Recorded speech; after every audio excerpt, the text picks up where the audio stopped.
ಭಗವಾನ್ ಶ್ರೀಕೃಷ್ಣ ಪರಮಾತ್ಮನಿಗೆ ವಂದಿಸುತ್ತಾ ಗುರು ಪರಂಪರೆಗೆ ನಮಿಸುತ್ತಾ ಆದಿಗುರುಗಳಾದ ಶ್ರೀ ಶ್ರೀ ಶಂಕರ ಭಗವತ್ಪಾದರಿಗೆ ನಮಿಸುತ್ತಾ ಪ್ರಿಯ ಆತ್ಮಬಂಧುಗಳೇ, ನಿಮ್ಮೆಲ್ಲರಿಗೂ ನಮ್ಮ ನಮಸ್ಕಾರಗಳು. ಇವತ್ತು 18ನೇ ಅಧ್ಯಾಯದ ಪ್ರಾರಂಭವನ್ನು ಮಾಡ್ತಾ ಇದ್ದೇವೆ. ಅಥ ಅಷ್ಟಾದಶೋಧ್ಯಾಯ ಮೋಕ್ಷ ಸನ್ಯಾಸ ಯೋಗ. ಅಧ್ಯಾಯ ಸಂಬಂಧ ಓದ್ಬಿಟ್ಟು ಶ್ಲೋಕವನ್ನು ಆಗ್ಬೋದು. ಅಧ್ಯಾಯದ ಸಂಬಂಧ ಇದು ಪೂರ್ತಿ ಶರಣಾಗುವ ಅಧ್ಯಾಯ. ಅಂದರೆ ನನ್ನಲ್ಲಿ ಏನೇನು ನಾನು ಗಳಿಸೀನಿ ಅಂತ ಅಂದ್ಕೊಂಡಿದೆಯೋ ಅದೆಲ್ಲವನ್ನು, ಅಹಂತೆಯೆಲ್ಲವನ್ನು, ಮಮತೆಯೆಲ್ಲವನ್ನು ಬಿಟ್ಟು ಪೂರ್ತಿ ಪರಮಾತ್ಮನೇ ಎಲ್ಲದಕ್ಕೂ ಕಾರಣ, ನಂದೇನೂ ಇಲ್ಲ ಅಂತ ನಿರ್ಣಯವಾಗೋದೇ ಶರಣಾಗತಿ.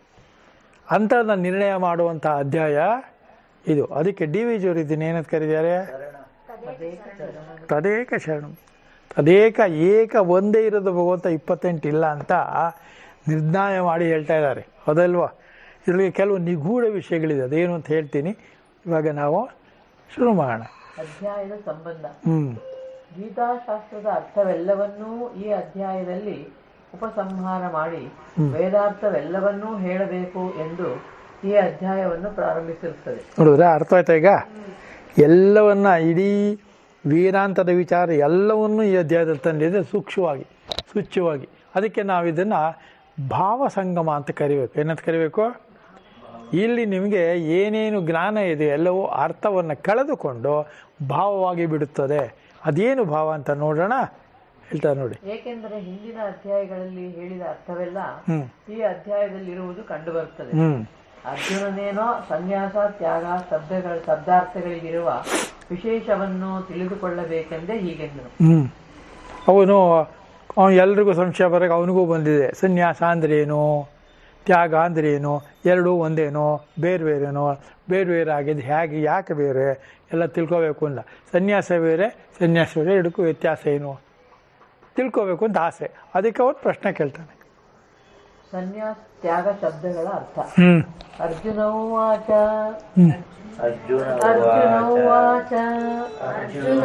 ಅರ್ಜುನನಿಂದ ಶುರುವಾಗುತ್ತೆ ಇದು. ಸನ್ಯಾಸಸ್ಯ ಮಹಾಬಾಹೋ ತತ್ವಮಿಚ್ಛಾಮಿ ವೇದಿತುಂ ತ್ಯಾಗಸ್ಯ ಚ ಹೃಷೀಕೇಶ ಪೃಥಕ್ ಕೇಶಿ ನಿಷೂದನ. ಅರ್ಜುನನು ಇಂತೆಂದನು, ಮಹಾಬಾಹುವೆ, ಋಷಿಕೇಶನೇ, ಕೇಶಿ ನಿಷೂದನನೇ, ಸನ್ಯಾಸದ ಮತ್ತು ತ್ಯಾಗದ ತತ್ವವನ್ನು ಬೇರೆ ಬೇರೆಯಾಗಿ ತಿಳಿಯಬೇಕೆಂದು ಇಚ್ಛಿಸುತ್ತೇನೆ. ಕೇಶಿ ಅಂದರೆ ಕುದುರೆ ರೂಪದಲ್ಲಿ ಬಂದಿರತಕ್ಕಂಥ ಒಬ್ಬ ರಾಕ್ಷಸನನ್ನು ಕೊಂದಿದ್ದರಿಂದ ಕೇಶಿ ಅವನಿಗೆ, ಮತ್ಸೂದನಿಗೆ ಅಂದರೆ ವಾಸುದೇವನಿಗೆ ಅಂದರೆ ಕೃಷ್ಣನಿಗೆ ಆ ಹೆಸರು ಬಂದಿದೆ. ಸನ್ಯಾಸವೆಂಬ ಶಬ್ದದ ಅರ್ಥದ ಎಂದು ಅಭಿಪ್ರಾಯ. ಎಲೆ ಮಹಾಬಾಹುವೆ, ಅದರ ತತ್ವವನ್ನು, ತತ್ವ ಎಂದರೆ ಅದರ ಭಾವ, ತತ್ವವನ್ನು ಎಂದರೆ ಯಥಾರ್ಥವನ್ನು ಎಂದು ಅಭಿಪ್ರಾಯ. ಭಾವ ಅಂತ ಇದೆಯಲ್ಲ, ಅದನ್ನು ಅಂಡರ್ಲೈನ್ ಮಾಡ್ಕೊಳ್ಳಿ. ಕೊನೆಯವರೆಗೂ ಅದೊಂದೇ ಪದನೇ ಈ ಅಧ್ಯಾಯದಲ್ಲಿರೋದು. ಅದನ್ನು ಅಲ್ಲಿ ಸೇರಿಸ್ಕೋಬೇಕು ನಾವು. ಅಷ್ಟು ಜಾಣತನ ನಮಗಿರ್ಬೇಕು. ಹೌದಲ್ವಾ? ಈಗ ನಿಮಗೆ ಭಗವದ್ಗೀತೆಯಲ್ಲಿ ಬರುವ ಪಾತ್ರಗಳೆಷ್ಟು? ಒಂದೊಂದಾಗಿ ನೋಡೋಣ. ಧೃತರಾಷ್ಟ್ರ, ಸಂಜಯ, ಅರ್ಜುನ, ಕೃಷ್ಣ, 4 ಆಯಿತು.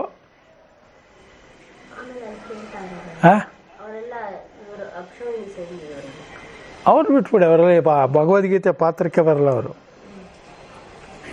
ನೋಡಿ, ಒಂದು ನಿಗೂಢ ಪಾತ್ರ ಇದೆ ಇದರೊಳಗಡೆ. ಭಗವಾನ್ ಅನ್ನೋದು ಕೃಷ್ಣಂಗೆ ಹೇಳಿರೋದು ಅಲ್ವಾ? ನಿಗೂಢ ಪಾತ್ರ ಬಂದಿದೆ ಅಂದರೆ ಅರ್ಥ, ಇವರೆಲ್ಲರೂ ಕೇಳುವುದ್ರ ಜೊತೆಗೆ ಬರೆದವ್ರು ಯಾರು? ವ್ಯಾಸರು. ಅವ್ರು ಬರೆದಿದ್ದಾರೆ. ನಿಗೂಢ ಪಾತ್ರ ಯಾವುದು? ಆ ಗಣೇಶನು ಇದು ಭಗವದ್ಗೀತೆ ಕೇಳಿಯಾನೆ. ಗಣೇಶಂಗೊಂದು ಕಂಡೀಷನ್ ಇತ್ತಲ್ಲ, ಏನದು? ಅಲ್ಲ, ಅದು ವ್ಯಾಸರಿಗಿದ್ದಿದ್ದು. ಅಂದರೆ ಆ ಭಗವದ್ಗೀತೆ ಯಾರಿಗೆ ಅರ್ಥ ಆಗಿರುತ್ತೆ? ಅವ್ನು ಬರೆಯೋ ಹಾಗೆ ಇಲ್ವಲ್ಲ. ಅವನು ಅರ್ಥವಾಗಿರೋ ಅಂದರೆ ತನಗೆ ಚೆನ್ನಾಗಿ ವ್ಯಾಸರಂತೆಯೇ ಗುರುತಾಗಿರೋ ವಿಚಾರವನ್ನು ಭಗವದ್ಗೀತೆಯಾಗಿ ಬರೆದಿದ್ದಾನೆ. ಅನುಮಾನ ಇದೆಯಾ ನಿಮಗೆ? ಇದೆಯಾ? ಅಷ್ಟೇ ನಮಗೆ ಇವಾಗ ಭಾವ ಬರಬೇಕು. ಅವಾಗೇನಾಗುತ್ತೆ, ಅರ್ಥ ಕಳೆದೋಗುತ್ತೆ. ಏನು ಅರ್ಥ ಇಟ್ಕೊಂಡು ಅವ್ರು ಬರೆದಿದ್ರು ಅದರ ಭಾವವನ್ನು ಗ್ರಹಿಸಿ ಬರೆದಿದ್ದಾನೆ ಗಣೇಶ. ಅರ್ಜುನನ ರಥದ ಮೇಲಿದ್ದ ಬಾವುಟದಲ್ಲಿದ್ದ ಆಂಜನೇಯನೂ ಕೇಳ್ಯಾನೆ ಏನು, ಆದರೆ ಆಂಜನೇಯ ಮಹಾಜ್ಞಾನಿ, ಅವನಿಗೆ ಭಗವದ್ಗೀತೆ ಕೇಳಬೇಕಾದ್ರೆ. ಗಣೇಶಂಗೂ ಏನಿಲ್ಲ, ಅವನಿಗೆಲ್ಲ ಇದೆಲ್ಲ ಗೊತ್ತಿರುತ್ತೆ ಅಂತ ನಾವು ಭಾವಿಸ್ಬೇಕು ಅಲ್ವಾ. ನಮಗೆ ಗೊತ್ತಾದ್ಮೇಲೆ ಗಣೇಶಂಗೆ ಗೊತ್ತಾಗೋದಲ್ಲ. ಅದರಿಂದ ಜೀವನದಲ್ಲಿ ಪ್ರಮುಖವಾಗಿರೋ ಬಿಡುವ, ಕಟ್ಟಿಕೊಳ್ಳುವ, ಕಟ್ಟಿಕೊಂಡಿದ್ದರನ್ನು ಬಿಡುವ ವಿಚಾರ ಏನು ಅನ್ನೋದನ್ನ ಭಗವದ್ಗೀತೆ ಹೇಳುತ್ತೆ, ಕೇಳಿ. ತಿಳಿಯಬೇಕೆಂದು ಅರಿಯಬೇಕೆಂದು ಇಚ್ಛಿಸುತ್ತೇನೆ ಮತ್ತು ತ್ಯಾಗ ಎಂಬ ಶಬ್ದದ ಅರ್ಥದ ಎಂದು ಅಭಿಪ್ರಾಯ. ಋಷಿಕೇಶನೆ ಪೃಥಕ್ಕಾಗಿ ಒಂದರಿಂದ ಒಂದನ್ನು ವಿಂಗಡಿಸಿ ತಿಳಿಯಲು ಇಚ್ಛಿಸುತ್ತೇನೆ. ಕೇಶಿ ನಿಷೂದನನೆ ಕೇಶಿ ಎಂಬುವನು ಕುದುರೆಯ ವೇಷದಲ್ಲಿದ್ದ ಒಬ್ಬನೊಬ್ಬ ಅಸುರನು. ಅವನನ್ನು ಭಗವಂತನಾದ ವಾಸುದೇವನು ಕೊಂದನು. ಆದ್ದರಿಂದ ಆ ಕೇಶಿ ನಿಷೂದನ ಎಂಬ ಹೆಸರಿನಿಂದ ಅರ್ಜುನನು ಭಗವಂತನನ್ನು ಕರೆದಿರುತ್ತಾನೆ. ಸನ್ಯಾಸ, ತ್ಯಾಗ ಎಂಬ ಎರಡು ಶಬ್ದಗಳನ್ನು ಹಿಂದಿನ ಅಧ್ಯಾಯಗಳಲ್ಲಿ ಅಲ್ಲಲ್ಲಿ ಬಳಸಿರುತ್ತದೆ. ಆದರೂ ಅವುಗಳ ಅರ್ಥವನ್ನು ಸ್ಪಷ್ಟಪಡಿಸಿ ಹೇಳಿರುವುದಿಲ್ಲ. ಆದ್ದರಿಂದ ಪ್ರಶ್ನೆಯನ್ನು ಕೇಳಿದ ಅರ್ಜುನನಿಗೆ ಅದನ್ನು ಗೊತ್ತುಪಡಿಸಿ ಹೇಳುವುದಕ್ಕಾಗಿ ಶ್ರೀ ಭಗವಂತನು ಇಂತೆಂದನು. ಸನ್ಯಾಸ ಅಂದರೆ ತ್ಯಾಗ ಅಂದರೆ ಎರಡೂ ಬಿಡೋದೇನೆ ಅಲ್ವಾ. ಸಂಗನ್ಯಾಸ ಇತಿ ಸನ್ಯಾಸ ಅಲ್ವಾ. ತ್ಯಾಗ ಅನಂತರಂ ಶಾಂತಿ, ತ್ಯಾಗ ಮಾಡಿದ್ರೆ ಶಾಂತಿ ಸಿಗಲ್ಲ ಅಂತ ನೀವೆಲ್ಲ ಓದಿದ್ದೀರಿ ಭಗವದ್ಗೀತೆಯಲ್ಲೇ ಅಲ್ವೇ. ಹಾಗಾದ್ರೆ ಅದೆಲ್ಲ ನಿಗೂಢ ಅರ್ಥ ಏನು ಸರಿಯಾದ ಭಾವ ಏನಾಗಾರೆ? ಸನ್ಯಾಸ ಅಂದ್ರೆ ಏನು, ತ್ಯಾಗ ಅಂದ್ರೇನು, ಎರಡೂ ಒಂದೇನೋ ಬೇರೇನೋ ಅಂತ ಅರ್ಜುನಿಗೆ ಸಂಶಯ ಬಂತು.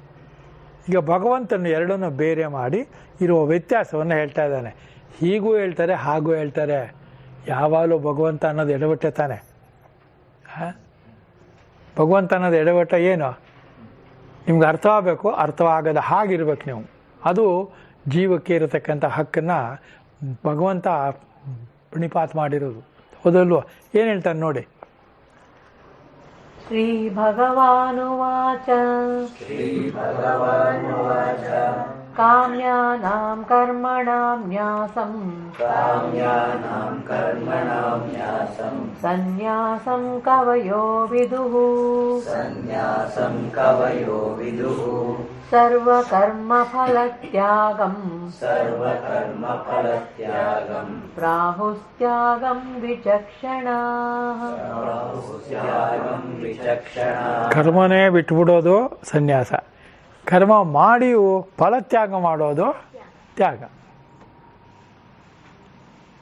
ಯಾವನ್ ಕರ್ಮ ಮಾಡೋದು ಫಲ ಬಿಡ್ತಾನೆ? ಕಷ್ಟ ಅಲ್ವಾ? ಏನದು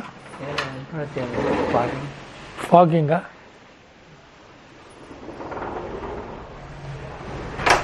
ಆ ಬಾಗಿಲು ಹಾಕ್ಬಿಡಾಗಾರೆ. ಸಂಗನ್ಯಾಸ, ಸಂಘವನ್ನು ಬಿಡೋದು ಅಂದರೆ ನಮಗೆ ಈ ಪದಾರ್ಥಗಳ ಮೇಲೆ, ವಿಷಯದ ಮೇಲೆ ಇರತಕ್ಕಂಥ ವಿಷಯಗಳನ್ನು, ಅರ್ಥಗಳನ್ನು ಬಿಡುವುದು. ತ್ಯಾಗ ಅಂದರೆ ಕರ್ಮ ಮಾಡೋದು, ಫಲ ಯಾರಿಗಾರು ಸಿಕ್ಕಲಿ ಒಳ್ಳೆಯದಾಗಲಿ, ಒಳ್ಳೆಯದೋ ಕೆಟ್ಟದ್ದೋ ಎಲ್ಲ ಕರ್ಮಗಳು ಫಲವನ್ನು ಕೊಡುತ್ತದೆ. ಒಪ್ಕೋತೀರೋ ಬಿಡ್ತೀರೋ? ಏನು ಮಣಿ? ಕರ್ಮ ಫಲ ಕೊಡುತ್ತೆ. ನನಗೇ ಕೊಡಬೇಕು ಅಂತ ಇದೆಯಲ್ಲ, ಆ ಸ್ವಾರ್ಥ ಬಿಡೋದು. ಕರ್ಮದ ಫಲ ತ್ಯಾಗ ಮಾಡೋದು ಅಂದ್ರೆ ಅರ್ಥ, ನನಗೆ ಕರ್ಮ ಮಾಡಿದ್ರೆ ಅಷ್ಟೇ ನನ್ನ duty. It is my duty. ನಾನು ಅದನ್ನು ಕರ್ತವ್ಯ ಥರ ಮಾಡ್ತೇವೆ ಹೊರತು ಕರ್ತವ್ಯ ಕರ್ಮ ಹೊರತು ಅದನ್ನು ಕರ್ಮ ಫಲವನ್ನು ನಾನು ಅನುಭವಿಸೋಕ್ಕೋಸ್ಕರ ಮಾಡ್ತಾ ಇಲ್ಲ. ಅಂದರೆ ಸ್ವಾರ್ಥ ಇಲ್ಲ. ಹೌದಲ್ವ? ಆ ಥರ ಮಾಡೋಕ್ಕಾಗ ಎಲ್ಲಿ ಯಾರೋ ಒಬ್ರು ಇರ್ತಾನೆ, ಅವ್ನು ಕಾಣೋದಿಲ್ಲ, ಅಥವಾ ಪ್ರಚಾರನೂ ಮಾಡಲ್ಲ ಅವರು. ಹೌದಲ್ವ? ಏನು ರಮೇಶ್? ಫಲತ್ಯಾಗ ಇದೆಯಲ್ಲ, ಅದು ಬಹಳ ಕಷ್ಟ ಏನಿಲ್ಲ. ಸುಮ್ಮನೆ ಫಲತ್ಯಾಗ ಮಾಡೋದು.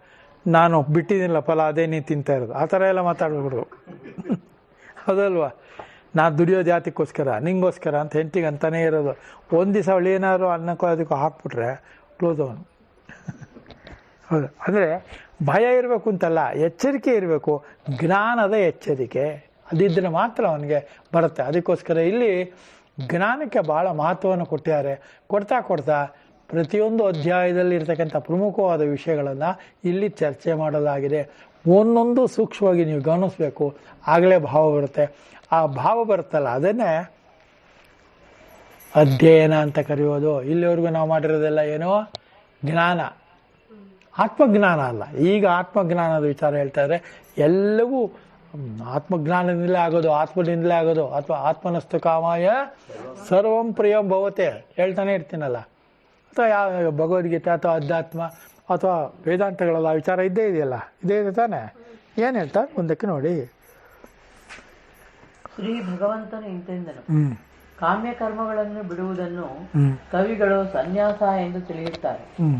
ಸರ್ವ ಕರ್ಮಗಳ ಫಲವನ್ನು ಬಿಡುವುದನ್ನು ವಿಚಕ್ಷಣರು ತ್ಯಾಗ ಎಂದು ಕರೆಯುತ್ತಾರೆ.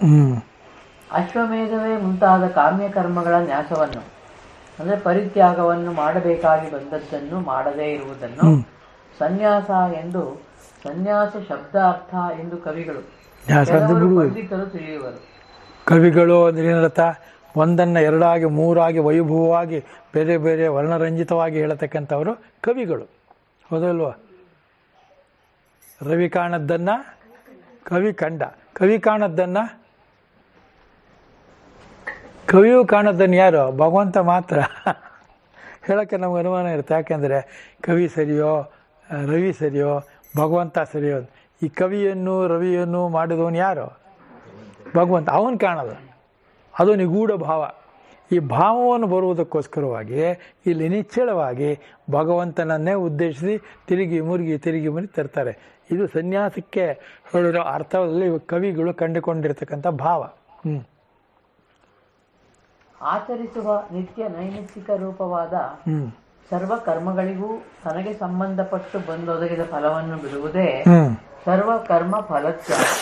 ತನಗೆ ಸಂಬಂಧಪಟ್ಟ ಫಲಗಳನ್ನು ಬಿಡುವುದೇ. ಸಂಬಂಧಪಟ್ಟಿದ್ದರೂ ಕೂಡ, ಅದಕ್ಕೆ ನಾನು ಯೋಗ್ಯನಾಗಿದ್ದರೂ ಕೂಡ ಇದು ನನಗೆ ಬೇಡ. ಇದಕ್ಕೆ ಬೇಕಾದಷ್ಟು ಉದಾಹರಣೆಗಳಿದೆ. ಏನು? ತನಗೆ ಬಂದಿದ್ದನ್ನು ಬೇರೆ, ತನಗೆ ಬಂದಿದ್ದಲ್ಲ ಆಸ್ತಿ ಎಲ್ಲ ಮಗನಿಗೆ ಕೊಡೋದು ಅದು ತ್ಯಾಗ ಅಲ್ಲ. ಮಗನಿಗೆ ತನ್ನಷ್ಟು ತಾನೇ ಹೋಗುತ್ತೆ. ಹೆಂಡತಿಗೆ ಕೊಡುವುದು ತ್ಯಾಗವಲ್ಲ. ಸೊಸೆಗೆ, ಅಳಿಯನಿಗೆ, ಮಗಳಿಗೆ ಕೊಡುವುದು ತ್ಯಾಗವಲ್ಲ. ಏನು? ಅದು ತನ್ನಷ್ಟಿಗೆ ತಾನೇ ಹೋಗೋದು. ನಾನು ನಿಂಗೆ ಏನೇನು ಕೊಟ್ಟಿದ್ದೀನಿ ಗೊತ್ತಾ ಅಂತ ಮಗನ ಕೇಳಾಗಿಲ್ಲ. ನೀನು ಹೋದರೆ ಸಾಕು, ಅವನಿಗೆ ಎಲ್ಲ ಆಗತ್ತೆ. ಹೌದಲ್ವಾ? ಯಾಕೆ ಮಂಜು ನಗ್ತಾ ಇದ್ದೀರಾ? ಅಪ್ಪ ಏನು ಬರ್ಕೊಡುವ ನೋಡಿ. ಒಬ್ಬ ಡಾಕ್ಟ್ರ್ ಇರ್ತಾನೆ, ತನಗಿರುವ ಆಸ್ತಿಯನ್ನು, ಕಾರನ್ನು ಎಲ್ಲನೂ ಮಗನಿಗೆ ಬರ್ಕೊಟ್ಬಿಡ್ಬೋದು. ಆದರೆ ವೈದ್ಯಕೀಯ ಅವನಿಗೆ ಬಂದಿರೋಂಥ ವೃತ್ತಿಯನ್ನು ಬರ್ಕೊಡೋಕ್ಕಾಗಲ್ಲ. ಯಾಕೆಂದರೆ ಅದು ಜ್ಞಾನವನ್ನು ಬರ್ಕೊಡೋಕ್ಕಾಗಲ್ಲ. ಕಲಿಸಬಹುದು ಅವನು ಕಲಿತ್ರೆ. ಹೌದಲ್ವ? ಆದ್ದರಿಂದ ವಿದ್ಯೆ ಅನ್ನೋದು ಇದೆಯಲ್ಲ, ಆತ್ಮವಿದ್ಯೆಯೇ ಎಲ್ಲ ವಿದ್ಯೆಗಳಿಗಿಂತ ಮೇಲಿನದು. ಅದನ್ನು ತಿಳ್ಕೋಬೇಕು ಅಂತ, ಅದರ ಭಾವ ತಿಳ್ಕೋಬೇಕು ಅಂತ ಇವನು ಎರಡಕ್ಕೂ ವ್ಯತ್ಯಾಸ ಕೇಳ್ತಾ ಇದ್ದಾನೆ. ಬಿಟ್ಬಿಡೋದಾ ಕಟ್ಕೊಳ್ಳೋದಾ? ಸನ್ಯಾಸ ಅಂದರೆ ಬಿಡೋದಾ ಅಥವಾ ತ್ಯಾಗ ಅಂದರೆ ಬಿಡೋದಾ? ಏನರ್ಥ? ಅದನ್ನು ಬೇರೆ ಬೇರೆಯಾಗಿ ಬಿಡಿಯಾಗಿ ಅದಕ್ಕಿರುವ ಭಿನ್ನತೆಯನ್ನು ಹೇಳಬೇಕು ಅಂತ ಕೇಳ್ಕೊಂಡ್ಯಾನೆ. ಯಾರೋ ಜೋರಾಗಿ ಹೇಳೋದು ಇರುವಾಗ ನಾನು ಇವತ್ತು ಊಟ ಬಿಟ್ಟಿದ್ದೀನಿ ಅನ್ನೋದು. ಆಮೇಲೆ ಒಂದು ಅರ್ಧ ಗಂಟೆ ಆದಮೇಲೆ ಏನಾದ್ರು ತಿನ್ನಕ್ಕಿದೆಯೇ ಅನ್ನೋದು. ಅದೇನು ಬಿಟ್ಟಾಗಾಯ್ತು ಅಲ್ವಾ? ಇವನೇನು ತಿನ್ನಲ್ಲ ಅಂದ್ಕೊಳ್ಳೋಳು, ಏನು ಮಾಡಿಲ್ಲ, ದಬರಿ ಎಲ್ಲ ಮುಗ್ಚಾಕ್ಬಿಟ್ಟಾಳೆ, ಚೆನ್ನಾಗಿ ಉಂಡ್ಬಿಟ್ಟಾಳೆ. ಏನು ರೀ ಅದು ಏನು ಬೇಡ ಅಂದಿಲ್ಲಪ್ಪ. ಅವನ ಕತೆ ಏನು? ಒಂದಿದೆ ಅವನಿಗೆ ಆಶ್ರಯ. ಏನದು? ತರ್ಸ್ಕೊಂಡ್ರೆ ಹೆಂಡ್ತಿ ಗೊತ್ತಾಗ್ಬಿಡುತ್ತೆ. ಬೇಡ ಅಂತ ಹೇಳ್ಬಿಟ್ಟು ಹೆಂಡ್ತಿ, ನಾನು ಇಲ್ಲೇ ಹೋಗಿ ಬರ್ತೀನಿ. ಸ್ವಿಗ್ಗಿ ಝೊಮ್ಯಾಟೊ ತರ್ಸ್ಕೊಂಡ್ಬಿಟ್ರೆ ಹೆಂಡ್ತಿಗೆ ಗೊತ್ತಾಗ್ಬಿಡುತ್ತೆ ಊಟ ಬೇಡ ಅಂತ ಹೇಳ್ಬಿಟ್ಟೇನ ಅವಳಿಗೆ. ಏನು ರಘು ನೀವು ಸಿಕ್ಕಾಕೊಳ್ಳೋದೇ ಹೇಳ್ಕೊಡ್ತೀರಪ್ಪ. ಇಲ್ಲೇ ಹೋಗಿ ಬರ್ತೀನಿ, ಫ್ರೆಂಡನ್ನು ನೋಡ್ಕೊಂಬರ್ತೀನಿ ಅನ್ನೋದು. ಫ್ರೆಂಡ್ ನೋಡೋಕೆ ಹೋಗಲ್ಲ. ಎಲ್ಲಿ ಹೋಗ್ತಾನೆ? ಹೋಟ್ಲನು ಇವನು ಬೇಡದೇ ಇರೋದು ಯಾವುದೊಂದು ಮಾಡಿಟ್ಟಿದ್ದಾನೆ, ಬೇಕಾ ಬೇಡ ಅಂತ. ಅಲ್ಲಿ ಹೋಗಿ ತಿನ್ನಬೇಕು ಅಂತ ನೋಡ್ತಾನೆ. ಮಗ್ದಲ್ಲಿ ಹೆಂಡ್ತಿ ತಿಂತಾ ಇರ್ತಾಳೆ, ಅವಳಾಗಲೇ ಬಂದ್ಬಿಟ್ಟಿದ್ದಾಳೆ. ಏನು ಮಂಜು, ಸಿಕ್ಕಾಕೊಳ್ಳೋದೆಲ್ಲ ಹೀಗೆ ಮನುಷ್ಯ ಅಲ್ವಾ? ಅದಕ್ಕೆ ಏನೂ ಬೇಡ ಅನ್ಬಾರ್ದು, ಏನೂ ಬೇಕು ಅನ್ಬಾರ್ದು.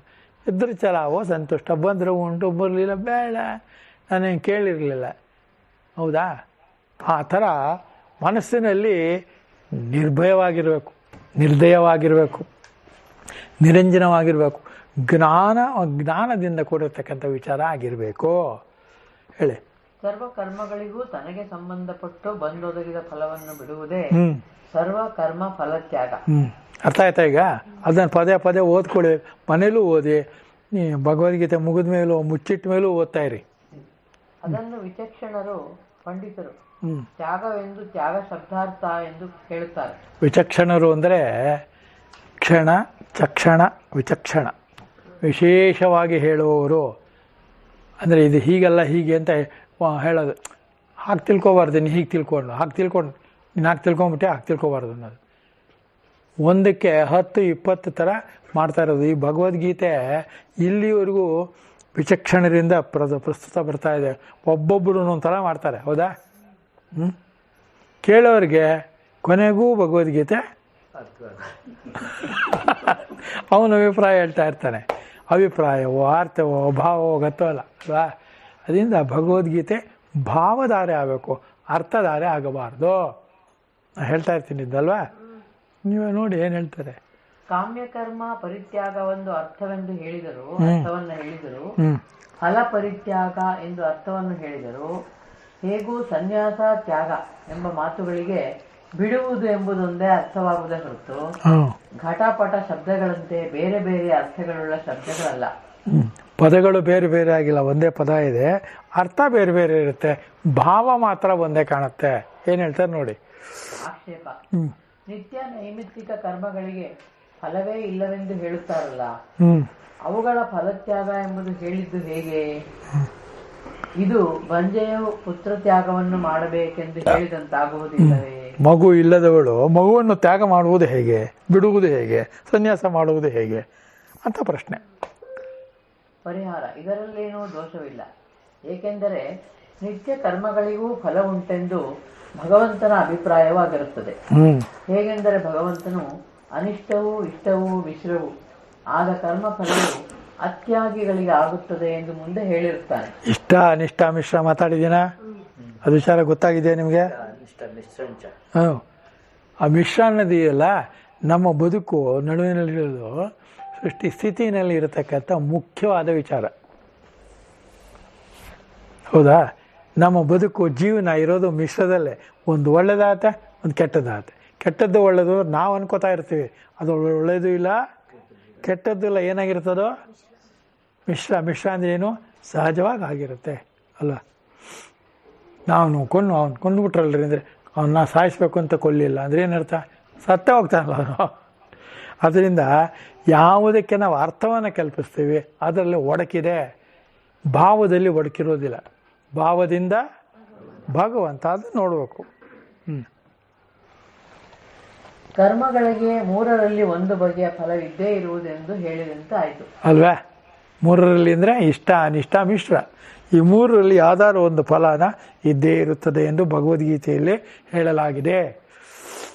ಆದರೆ ಸನ್ಯಾಸಿಗಳಿಗೆ ಯಾವ ಫಲವೂ ಆಗುವುದಿಲ್ಲ ಎಂದು, ಸನ್ಯಾಸಿಗಳಿಗೆ ಮಾತ್ರ ಕರ್ಮಫಲದ ಸಂಬಂಧವಿಲ್ಲ ಎಂದು ಹೇಳಿ, ಸನ್ಯಾಸಿಗಳಲ್ಲದವರಿಗೆ ನಿತ್ಯ ಕರ್ಮದ ಫಲವಾಗುವುದೆಂದು, ಅತ್ಯಾಗಿಗಳಿಗೆ ಸತ್ತ ಬಳಿಕ ಆಗುವುದು ಎಂದು ತಿಳಿಸಿರುತ್ತಾನೆ. ಸನ್ಯಾಸಿಗಳಿಗೆ ಆಗುವುದಿಲ್ಲ, ಮಿಕ್ಕವರಿಗೆ ಆಗುತ್ತದೆ ಎಂಬ ವಚನವು ನಿತ್ಯ ಕರ್ಮಗಳಿಗೆ ಫಲವಿಲ್ಲದಿದ್ದರೆ ಬರಿಯ ನಿತ್ಯ ನೈಮಿತ್ತಿಕ ಕರ್ಮವನ್ನು ಮಾಡುವವರಿಗೆ ಹೊಂದುತ್ತಿರಲಿಲ್ಲ ಅಲ್ವಾ? ಹೊಂತಾಯ್ತೋ ಇಲ್ಲ. ಅದಕ್ಕೆ ನಾವು ಸನ್ಯಾಸಿಗಳು ನೇರವಾಗಿ ತಿಳ್ಕೋಬೇಕು ಅಂದರೆ ನಾವು ಕರ್ಮವನ್ನೇ ಬಿಟ್ಟು ಬಿಡುವುದು ಸನ್ಯಾಸ, ಕರ್ಮ ಮಾಡಿ ಫಲವನ್ನು ಬಿಡುವುದು ತ್ಯಾಗ. ಇದನ್ನು ಸ್ವಲ್ಪ ಈಗಲಿಂದ ಸ್ವಲ್ಪ ಇಟ್ಕೊಂಡಿರಿ, ಆಮೇಲೆ ವಿಸ್ತಾರಕ್ಕೆ ಬರ್ತೀನಿ. ವಿಸ್ತಾರ ಬರ್ತಾ ಬರ್ತಾ ನಿಮಗೆ ಅರ್ಥ ಆಗುತ್ತೆ. ಏನು ಹೇಳ್ತಾನೆ ನೋಡಿ. ಈಗ ಕರ್ಮತ್ಯಾಗದ ವಿಷಯದಲ್ಲಿ ಅಜ್ಞರ ವಿಕಲ್ಪಗಳು ನೋಡಿ. ಅಜ್ಞರ ವಿಕಲ್ಪಗಳು, ಅಜ್ಞರು ಅಂದರೆ ಗೊತ್ತಿಲ್ಲದೆ ಇರೋರು, ಅರಿವಿಲ್ಲದೆ ಇರುವವರು, ತಿಳುವಳಿಕೆ ಇಲ್ಲದವರು ಹೇಳ್ತಾ ಇರ್ತಾರೆ ನನಗೆಲ್ಲ ಗೊತ್ತು ಅನ್ನೋ ಥರ ಹೇಳ್ತಿರ್ತಾರೆ.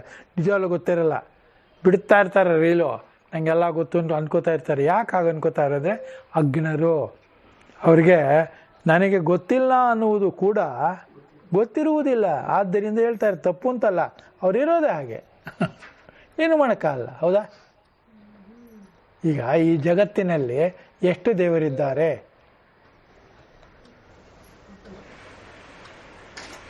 ನಿಮ್ಮನ್ನು ಪ್ರಶ್ನೆ ಕೇಳ್ತೀನಿ ಹೇಳಿ. ಆ? ಭಗವದ್ಗೀತೆ ಬಂದಿದ್ದೀರ ಒಬ್ಬನೇ ಇರೋದು ಅಂತ ಹೇಳ್ತೀರಾ. ಇಡೀ ಜಗತ್ತಿನಲ್ಲಿ ಎಷ್ಟು ದೇವರಿದೆ? ಸಿಕ್ಕಾಪಟ್ಟೆ ಇದೆಯಲ್ಲ, ಇದೇ ಇಲ್ವಾ? ಅಂದರೆ ಅರ್ಚನೆಗೆ ನಾವು ಇಟ್ಟುಕೊಂಡಿರುವ ದೇವತೆಗಳು ಕೋಟಿ ಕೋಟಿ ಕೋಟಿ, ಆದರೆ ಇರುವುದು ಒಂದೇ, ಕಾಣುವುದು ಈ ಕೋಟಿ ಕೋಟಿ. ಈ ಥರ ಅರ್ಥ ಮಾಡಬೇಕು, ಹೌದಾ? ಇರುವುದು ಒಂದು, ಕಾಣುವುದು ಅನೇಕ. ಏಕ ಅನೇಕ. ಏಕ ಅನೇಕರಲ್ಲಿ ಇರುವ ವ್ಯತ್ಯಾಸವೇನು? ಏಕವೇ ಅನೇಕವಾಗಿ ನಮಗೆ ಕಂಡುಕೊಳ್ಳುತ್ತದೆ, ಹೌದಾ? ಹಾಗೆ ಕಾಣುತ್ತದೆ ಎಂಬ ಜ್ಞಾನ ಯಾರಿಗೆ ಇದೆ? ಅಜ್ಞರಲ್ಲದವರಿಗೆ ಇದೆ, ಪಂಡಿತರಿಗೆ ಇದೆ, ಜ್ಞಾನಿಗಳಿಗೆ ಇದೆ, ಹೌದಾ? ಆತ್ಮಜ್ಞಾನ ಇರೋರಿಗೆ ಅದು ನಿಧಾನಕ್ಕೆ ಬರುತ್ತೆ, ತನ್ನಡಿ ತಾನೇ ಬರುತ್ತೆ.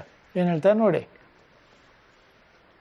ತ್ಯಾಜ್ಯಂ ದೋಷವದಿತ್ಯೇಕೆ ಕರ್ಮ ಪ್ರಾಹುರ್ಮನೀಷಿಣಃ ಯಜ್ಞದಾನ ತಪಃ ಕರ್ಮ ನ ತ್ಯಾಜ್ಯಮಿತಿ ಚಾಪರೇ. ಯಜ್ಞದಾನ ತಪಕರ್ಮ ನ ತ್ಯಾಜ್ಯಂ ಕಾರ್ಯಮೇವ ತತ್. ಯಜ್ಞದಾನ ತಪಕರ್ಮ ಪಾವನ ಮನುಷ್ಯನ ಭಾಳ ಶುದ್ಧ ಮಾಡುತ್ತೆ ಅಂತ ಹೇಳಿದ್ದಾರೆ. ಶುದ್ಧ ಮಾಡಿ ಯಾರು ಬೇಕು ಶುದ್ಧ ಆಗೋದು? ಅದಲ್ವಾ? ಅಂದರೆ ನಮಗೆ ಕಲುಷಿತ ಮತ ಇರತಕ್ಕಂಥದ್ದು ದೋಷಪೂರಿತ, ದೋಷ ಸಹಿತ, ಇದೆಲ್ಲ ಪದಗಳಿದೆಯಲ್ಲ, ಪದಗಳಷ್ಟೇ. ಆಯಾ ಸಂದರ್ಭಗಳದನ್ನು ಬಳಸಿರ್ತಾರೆ. ನಿಜವಾಗಲೂ ಯಾವುದಕ್ಕೂ ಯಾವುದೇ ನಿರ್ದಿಷ್ಟವಾದ ನಿಮ್ಮನ್ನು ಸುಳಿಗಾಳಿಗೆ ಸಿಕ್ಕಿಸುವ ಯಾವುದೇ ಒಂದು ಉದ್ದೇಶ ಇರುವುದಿಲ್ಲ. ಅದಕ್ಕೆ ಅರ್ಥೈಸೋದಕ್ಕೆ ಹೋಗ್ತಾರೆ. ಅರ್ಥ ಒಂದು ಬಿಟ್ಟು 10 ಆಗುತ್ತೆ, ಅಲ್ಲ? ನಾನು ಸ್ಮಾರ್ಥ, ನಾನು ಮಾಧ್ವರವನು, ನಾನು ಅಹಿಂಗಾರವನು, ನಾನು ಶ್ರೀ ವೈಷ್ಣವ್, ಇದೆಲ್ಲ ಇದಕ್ಕೇನಾದ್ರು ಅರ್ಥ ಇದೆಯಾ? ಹಾಂ, ಯಾಕಿಲ್ಲ ಅಂತ ಕೇಳ್ತೀನಿ ನಿಮ್ಮನ್ನು. ನೀವೇನು ಹೇಳ್ತೀರಿ? ಉದ್ದು ಕೇಳ್ತಿರಲ್ಲ. ಯಾಕೆ ಹೇಳ್ತಾರೆ ಅಂದರೆ, ಅದು ನಾಮ, ಇದು ವಿಭೂತಿ, ಅದು ಮುದ್ರೆ, ಆದ್ದರಿಂದ ಇಷ್ಟೇ ಅಂದರೆ ಇರ್ತ ಆ ಥರ ಕಾರಣದಿಂದ ನೀವು ಭಾಗ ಮಾಡ್ತಿದ್ದೀವಿ ಹೊರತು ವೈಯಕ್ತಿಕವಾಗಿ ಅದಕ್ಕೆ ಯಾವುದೇ ರೀತಿಯಾದ ವ್ಯತ್ಯಾಸವೂ ಇರುವುದಿಲ್ಲ. ಇರುತ್ತಾ? ಮನುಷ್ಯ ಅಂದರೆ ಮನುಷ್ಯನೇ, ಹೌದಾ? ಅವನಿಗೆ ಭಾಷೆ ಅಷ್ಟು ಚೆನ್ನಾಗಿ ಬರುತ್ತೆ, ಭಾಷೆ ಮಾತ್ರ ಡಿಫರೆನ್ಸ್ ಇದೆ. ಅವನಿಗೆ ಭಾಷೆ ಬರುತ್ತೆ, ಇನ್ನೇ ಭಾಷೆ ಬರಲ್ಲ. ಭಾಷೆ ಬರುವ ವ್ಯಕ್ತಿ, ಭಾಷೆ ಬಾರದಿರುವ ವ್ಯಕ್ತಿ, ಅಲ್ವಾ? ಆ ಥರ ಯಾಕೆ ಮಾಡ್ಕೊಳ್ಳಲ್ಲ ಅಂದರೆ ಅಜ್ಞರಾದವರಿಗೆ ಆ ಥರ ಇರುತ್ತೆ. ಹೇಳಿ. ಕರ್ಮವನ್ನು ದೋಷವುಳ್ಳದ್ದೆಂದು ಬಿಡಬೇಕು ಎಂದು ಕೆಲವರು ಮನೀಷಿಗಳು ಹೇಳುತ್ತಾರೆ. ನೋಡಿ, ಕೆಲವರು ಅಂದರು. ಇನ್ನು ಕೆಲವರು ಏನು ಹೇಳ್ತಾರೆ? ಯಜ್ಞದಾನ ತಪಕರ್ಮವು ಬಿಡತಕ್ಕದ್ದಲ್ಲ ಎಂದು ಮತ್ತೆ ಕೆಲವರು ಹೇಳುತ್ತಾರೆ. ಈ ಕೆಲವರು ಇದೆಲ್ಲ ಏನು ವರ್ಗೀಕರಣ. ಕೆಲವರು ಹಾಗೆ ಹೇಳ್ತಾರೆ, ಕೆಲವರು ಹೀಗೆ ಹೇಳ್ತಾರೆ. ಯಾವ್ದು ಸರಿ, ಯಾವುದು ತಪ್ಪು? ಯಾವ್ದು ಸರಿ, ಯಾವ್ದು ತಪ್ಪು? ನಿನಗೆ ಹೊಂದುವುದು ಸರಿ ಅಲ್ವಾ? ನಿನಗೆ ಹೊಂದದೇ ಇರುವುದು, ಯಾರಿಗೂ ಹೊಂದಬಾರದು ಅಂತ ನೀನು ತಿಳಿಯುವುದು ಮೂರ್ಖತನ, ಅಜ್ಞಭಾವ, ಹೌದಲ್ವಾ? ಈಗ ಅವನಿಗೆ ಮೈಸೂರು ಪಾಕ ಅವನು ತಿನ್ನಲ್ಲ ಅಂದರೆ ಊರವ್ರು ಯಾರು ತಿನ್ನಬಾರ್ದಾ? ಯಾರು ಬೇಕಾದ್ರೂ ತಿನ್ಬೋದು, ಹೌದಲ್ವ? ತಿನ್ನುವರೆಲ್ಲಿರೋ ಅಜ್ಞರೋ, ಇವನು ಅಜ್ಞನೋ? ತಾನು ತಿನ್ನಬಾರದು ಡಯಾಬಿಟಿಸ್ ಅಂತ ಗೊತ್ತಿದ್ದರೂ ತಿನ್ನುವುದು, ಬೇರೆಯವರು ತಿನ್ನಬಾರದು ಎಂದು ಹೇಳುವುದು ಅಜ್ಞರ ಸಂಕೇತ ಅಲ್ವಾ? ಅಷ್ಟೇ. ತಿಳ್ಕೊಳ್ಳೋಕ್ಕೇನು? ನಮ್ಗೆ ಯಾಕೆ ಮನಸ್ಸು ಸಂಕೋಚ ಆಗುತ್ತೆ? ಮನಸ್ಸಿಗೆ ಕೊತ ಕುದೀತಾ ಇರುತ್ತೆ. ಯಾಕೆ ಕುದಿಯುತ್ತೆ? ರಕ್ತ ಇದೆ, ಕುದಿಯುತ್ತೆ. ರಕ್ತನೇ ಇಲ್ಲದಿದ್ರೆ ಅಲ್ವಾ? ಭಾಳ ಕಷ್ಟ. ಇದು ಅರ್ಥವಾಗೋದು ಕಷ್ಟ, ಅರ್ಥವಾದ ಮೇಲೆ ಅದನ್ನ ಹಾಗೇ ಇಟ್ಕೊಂಡಿರೋದು ಇನ್ನೂ ಕಷ್ಟ. ಯಾವ್ದು ಮಾಡ್ತೀರಾ? ಅರ್ಥ ಮಾಡ್ಕೊಳ್ಳೋಕ್ಕೆ ಹೋಗಲ್ಲ.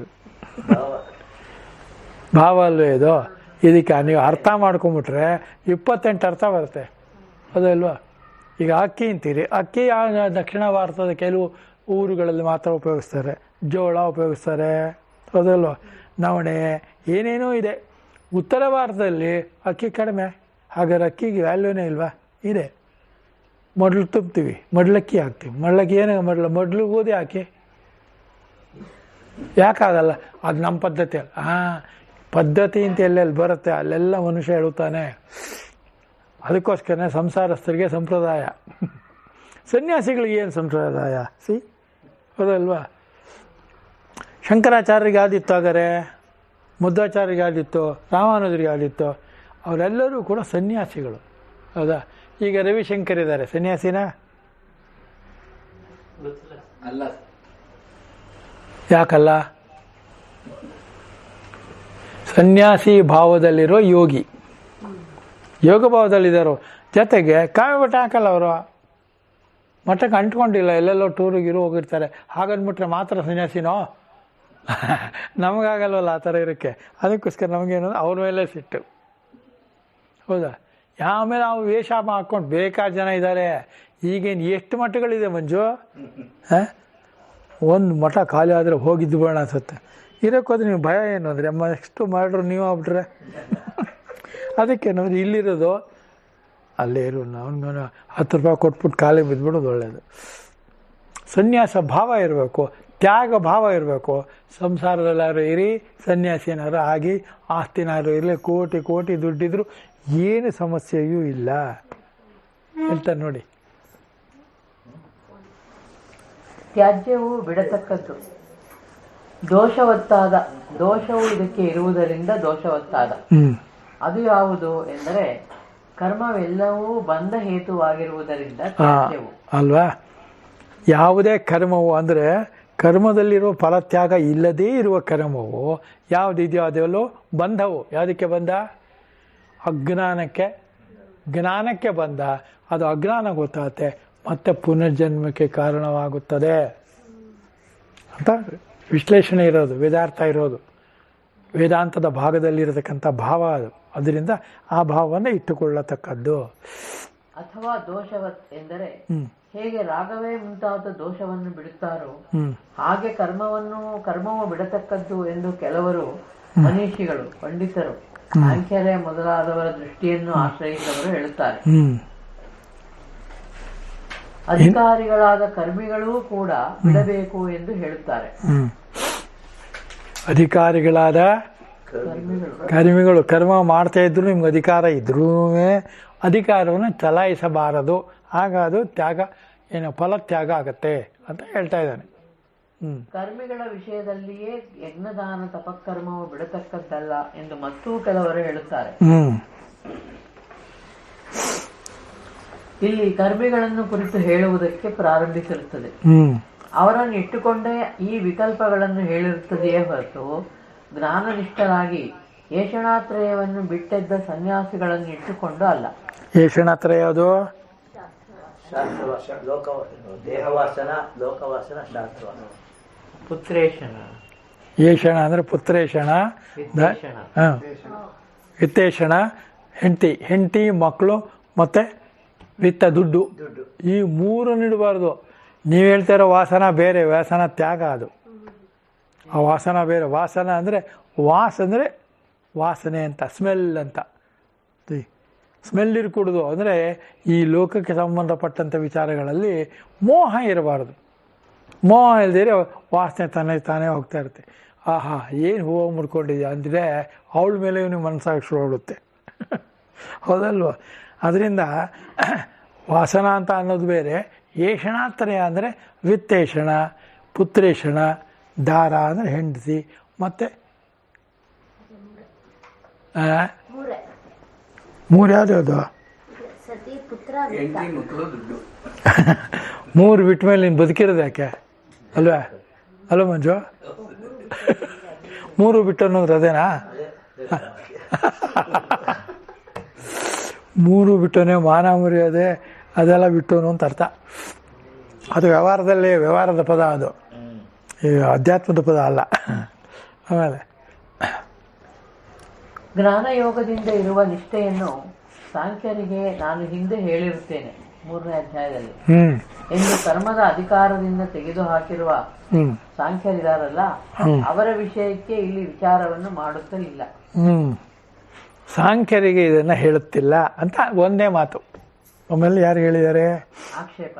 ಕರ್ಮಯೋಗದಿಂದ ಯೋಗಿಗಳಿಗೆ ನಿಷ್ಠೆಯನ್ನು ಹೇಳಿದೆನು ಅಂದ್ರೆ 3ನೇ ಅಧ್ಯಾಯದಲ್ಲಿ ಎಂದು ಕರ್ಮದಲ್ಲಿ ಅಧಿಕೃತರಾದವರಿಗೆ ಹಿಂದೆ ಬೇರೆಯಾಗಿ ನಿಷ್ಠೆಯನ್ನು ಹೇಳಿದ್ದರು.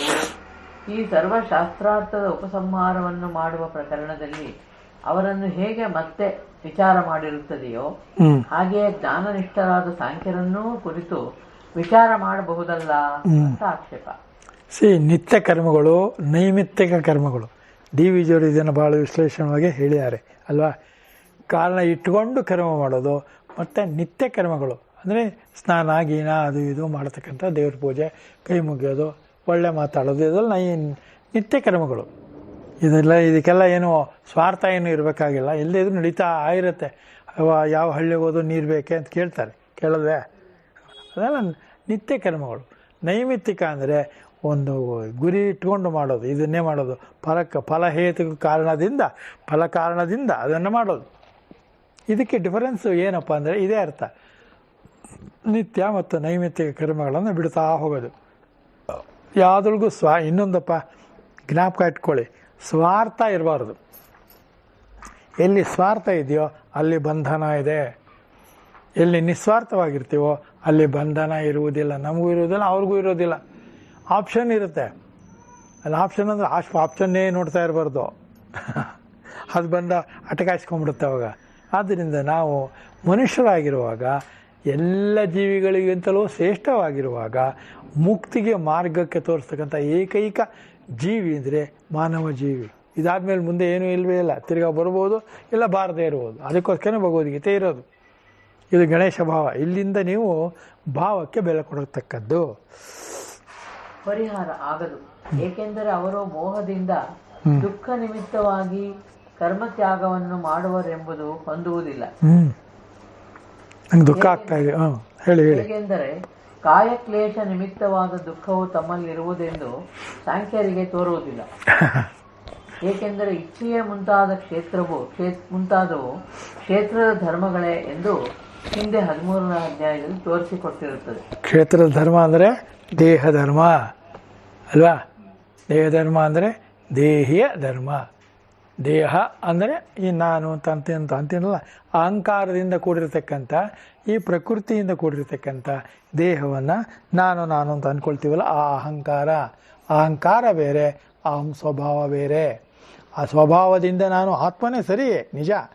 ಆದರೆ ನನ್ನ ಗುಣ ಇದೆಯಲ್ಲ, ಈ ಗುಣದ ಸ್ವಭಾವದಿಂದ ನನ್ನನ್ನು ನಾನು ಬೇರೆಯವರಿಂದ ಪ್ರತ್ಯೇಕಿಸಿಕೊಂಡಿದ್ದೇನೆ. ನಾನು ಬೇರೆಯವರಿಗಿಂತ ಶ್ರೇಷ್ಠ, ಬೇರೆಯವರಿಗಿಂತ ಕನಿಷ್ಠ ಅಂತ ಯಾಕೆ ಅನ್ಕೋತಾನೆ ಮನುಷ್ಯ? ಏನೋ ಆ ಥರದ್ದು ಕಾಣುತ್ತೆ. ಯಾಕೆ ಕಾಣುತ್ತೆ? ಸ್ಟಡಿ ಮಾಡ್ತಾನೆ ಕಾಣುತ್ತೆ. ಇವಾಗ ನೀವೆಲ್ಲರೂ ನನ್ನ ಗುರು ಅಂತ ಅನ್ಕೋತೀರ, ನನಗೆ ನೀವೆಲ್ಲರೂ ಶಿಷ್ಯರು ಅಂತ ಅನಿಸ್ಬೇಕು ಅಂತ ಅಂದ್ಕೊಂಡು ಅಂತ ಅನ್ಸುತ್ತಲ್ವಾ? ನಂಗೆ ಯಾಕೆ ಹಾಗೆ ಅನಿಸ್ಬೇಕು? ನೀವು ನಾನು ಸಮಾನರು ಅಲ್ವೇ? ಭಗವಂತನ ಅಂಶ, ನಾವೆಲ್ಲರೂ ಒಂದೇ ಅಂಶ ಅಂತ ಅಂತೀವೋ ಇಲ್ವೋ? ಆ ಭಾವ ಗಟ್ಟಿಯಾಗಬೇಕು. ಅದು ಗಟ್ಟಿಯಾಗಬೇಕಾದರೆ ಭಗವದ್ಗೀತೆಯಲ್ಲಿ ಸರಿಯಾಗಿ ಅರ್ಥ ಆಗಬೇಕು. ತ್ಯಾಗ ಮತ್ತು ಸನ್ಯಾಸಕ್ಕೆ ಇರುವ ವ್ಯತ್ಯಾಸವನ್ನು ತಿಳಿದುಕೊಳ್ಳತಕ್ಕದ್ದು. ಇಚ್ಛಾ ದುಃಖಾದಿಗಳೆಲ್ಲವೂ ಕ್ಷೇತ್ರ ಧರ್ಮ ಎಂದು ಅರಿತಿರುವವರಿಗೆ ಮೋಹದಿಂದ ದುಃಖವಾಗಲಾರದು ಎಂಬ ಭಾವ 3ನೇ ಅಧ್ಯಾಯದಲ್ಲಿ. ಅರ್ಥ ಆಯ್ತಾ? ಈಗ ಇನ್ನೂ ಓದಿ ಅದನ್ನ. ಇಚ್ಛಾ ದುಃಖಾದಿಗಳೆಲ್ಲವೂ ಕ್ಷೇತ್ರ ಧರ್ಮ ಎಂದು ಅರಿತಿರುವವರಿಗೆ ಮೋಹದಿಂದ ದುಃಖವಾಗಲಾರದು. ಮೋಹದಿಂದ ದುಃಖವಾಗೋದು ಪ್ರತ್ಯೇಕವಾಗ್ಬಿಡುತ್ತೆ. ಅವಾಗ ಅವನಿಗಿದು ಸಾಮಾನ್ಯವಾಗಿ ಹಾಗೆ ಆಗತ್ತೆ ಅಲ್ವಾ? ತನ್ನವ್ರನ್ನ ಕಳ್ಕೊಂಡ್ರೆ ಏನೋ ಹಾಗೆ ಆಗತ್ತೆ, ಆಗಲ್ವಾ? ಹಿಂದೆ ಒಂದು ಎಕ್ಸಾಂಪಲ್ ಹೇಳಿದ್ನಲ್ಲ ನಿಮಗೆ, ಯಾವುದು ಜ್ಞಾಪಕ ಇದೆಯಾ? 3 ಜನ ಸ್ನೇಹಿತರಿರ್ತಾರೆ. ಹೇಳ ಕತೆ ಬೇಡವಾ? 3 ಜನ ಮಕ್ಕಳಿರ್ತಾರೆ, ಊರಿಗೆ ಅಲ್ಲ, ಇನ್ನೊಂದು ಬೇರೆ. 3 ಜನ ಮಿತ್ರರಿರ್ತಾರೆ. ಅದರೊಳಗಡೆ ಒಬ್ಬ ಸನ್ಯಾಸ ಭಾವ ಇರೋನು, ಇನ್ನೊಬ್ಬ ಸತ್ತೋಗ್ಬಿಡ್ತಾನೆ. ಅವನು ನೋಡೋಕ್ಕೆ ಇವರಿಬ್ಬರು ಹೋಗ್ತಾರೆ. ಆವಾಗ ಈ ಸನ್ಯಾಸ ಆಗಿದ್ದವನು ಈ ಸಾಮಾನ್ಯವಾಗಿರೋನಿಗಿಂತ ಜಾಸ್ತಿ ಅವಳಕ್ಕೆ ಶುರು ಬಿಡ್ತಾನೆ.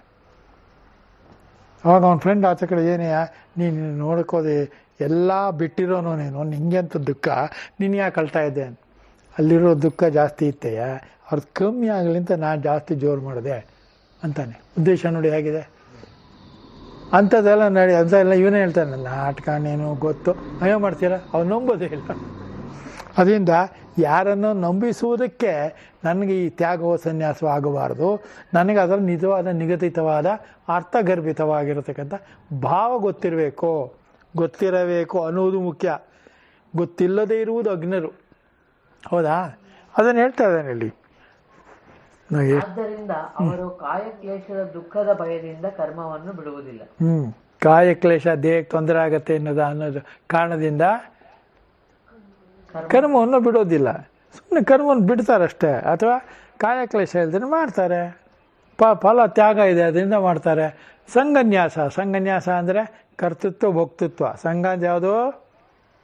ಕರ್ತೃತ್ವ ಭೋಕ್ತೃತ್ವ. ಕರ್ಮದಲ್ಲಿರುವ ಕರ್ತೃತ್ವ ಭೋಕ್ತೃತ್ವವೇ ನನ್ನನ್ನು ಬಂಧಿಸುವುದು. ಕರ್ಮ ಫಲ ಇದೆಲ್ಲ ನಾನೇ ಭೋಗಿಸಬೇಕು ಎನ್ನುವುದು ಭೋಕ್ತೃತ್ವ. ನನ್ನ ಬಿಟ್ಟರೆ ಬೇರೆ ಯಾರು ಇದನ್ನು ಮಾಡೋಕ್ಕಾಗದೇ ಇಲ್ಲ, ಬೇರೆಯವ್ರು ಮಾಡೋಕ್ಕಾಗದೇ ಇಲ್ಲ ಅಂತ ಅಂದ್ಕೊಳ್ಳೋದು.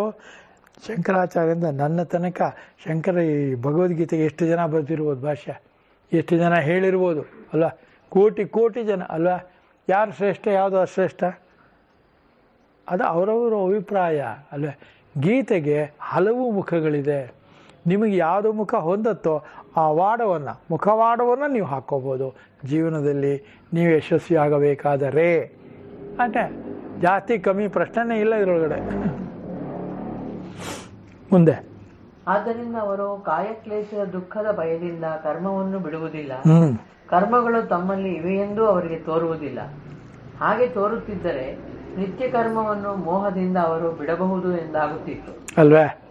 ಆದ್ದರಿಂದ ಹಾಗೇನು ಇಲ್ಲ ಅವ್ರಿಗೆ, ಅದಿದೆ ಅಂತಲೇ ಅವರು ಕನ್ಸಿಡರ್ ಮಾಡಲ್ಲ. ಕರ್ಮವು ಕರ್ಮಾಭಾಸ.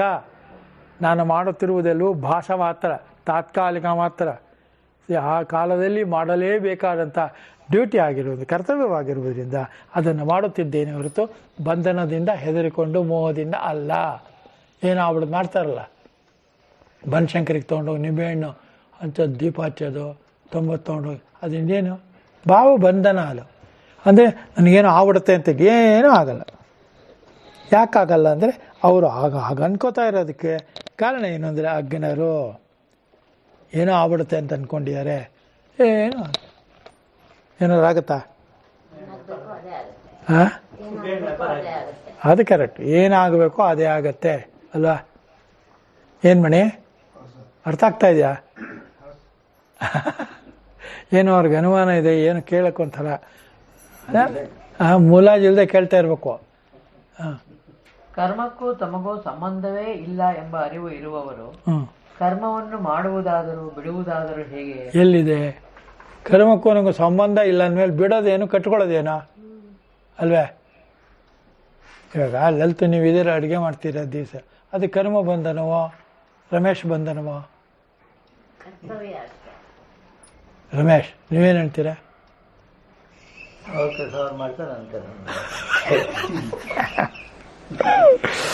ಅಕಸ್ಮಾತ್ ಅವ್ರು ಇಲ್ಲದೆ ಇದ್ರೆ ನೀವು ಅಡುಗೆ ಮಾಡ್ಕೊಳ್ವಾ?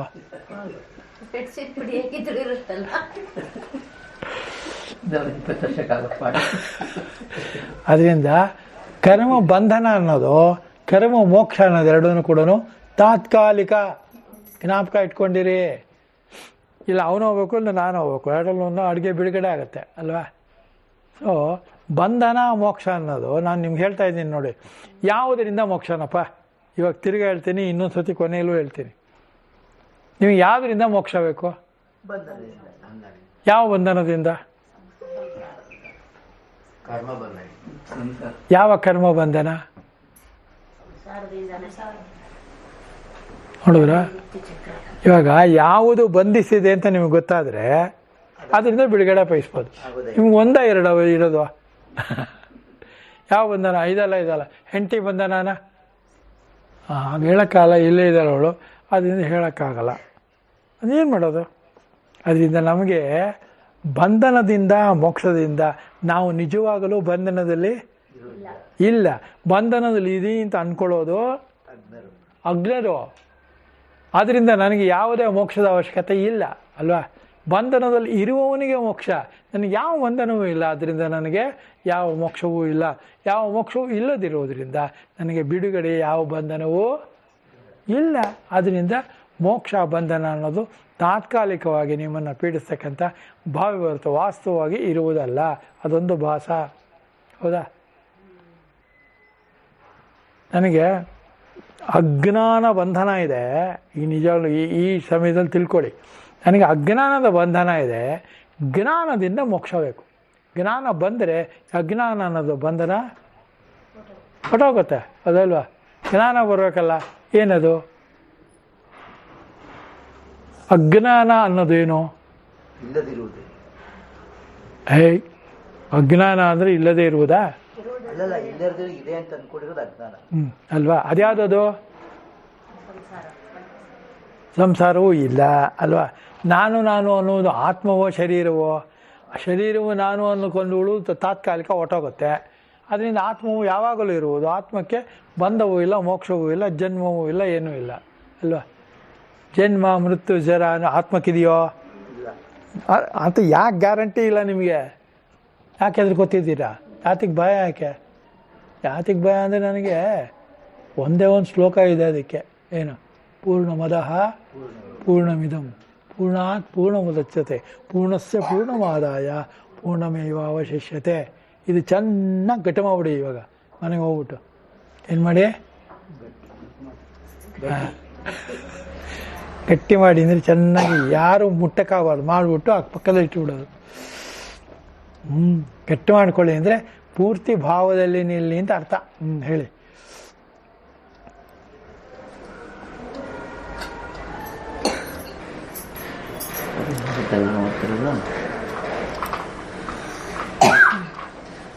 ಏಕೆಂದರೆ ಇಚ್ಛೆಯೇ ಮುಂತಾದವು ಕ್ಷೇತ್ರದ ಧರ್ಮಗಳೇ ಎಂದು ತೋರಿಸಿಕೊಟ್ಟಿರುತ್ತದೆ.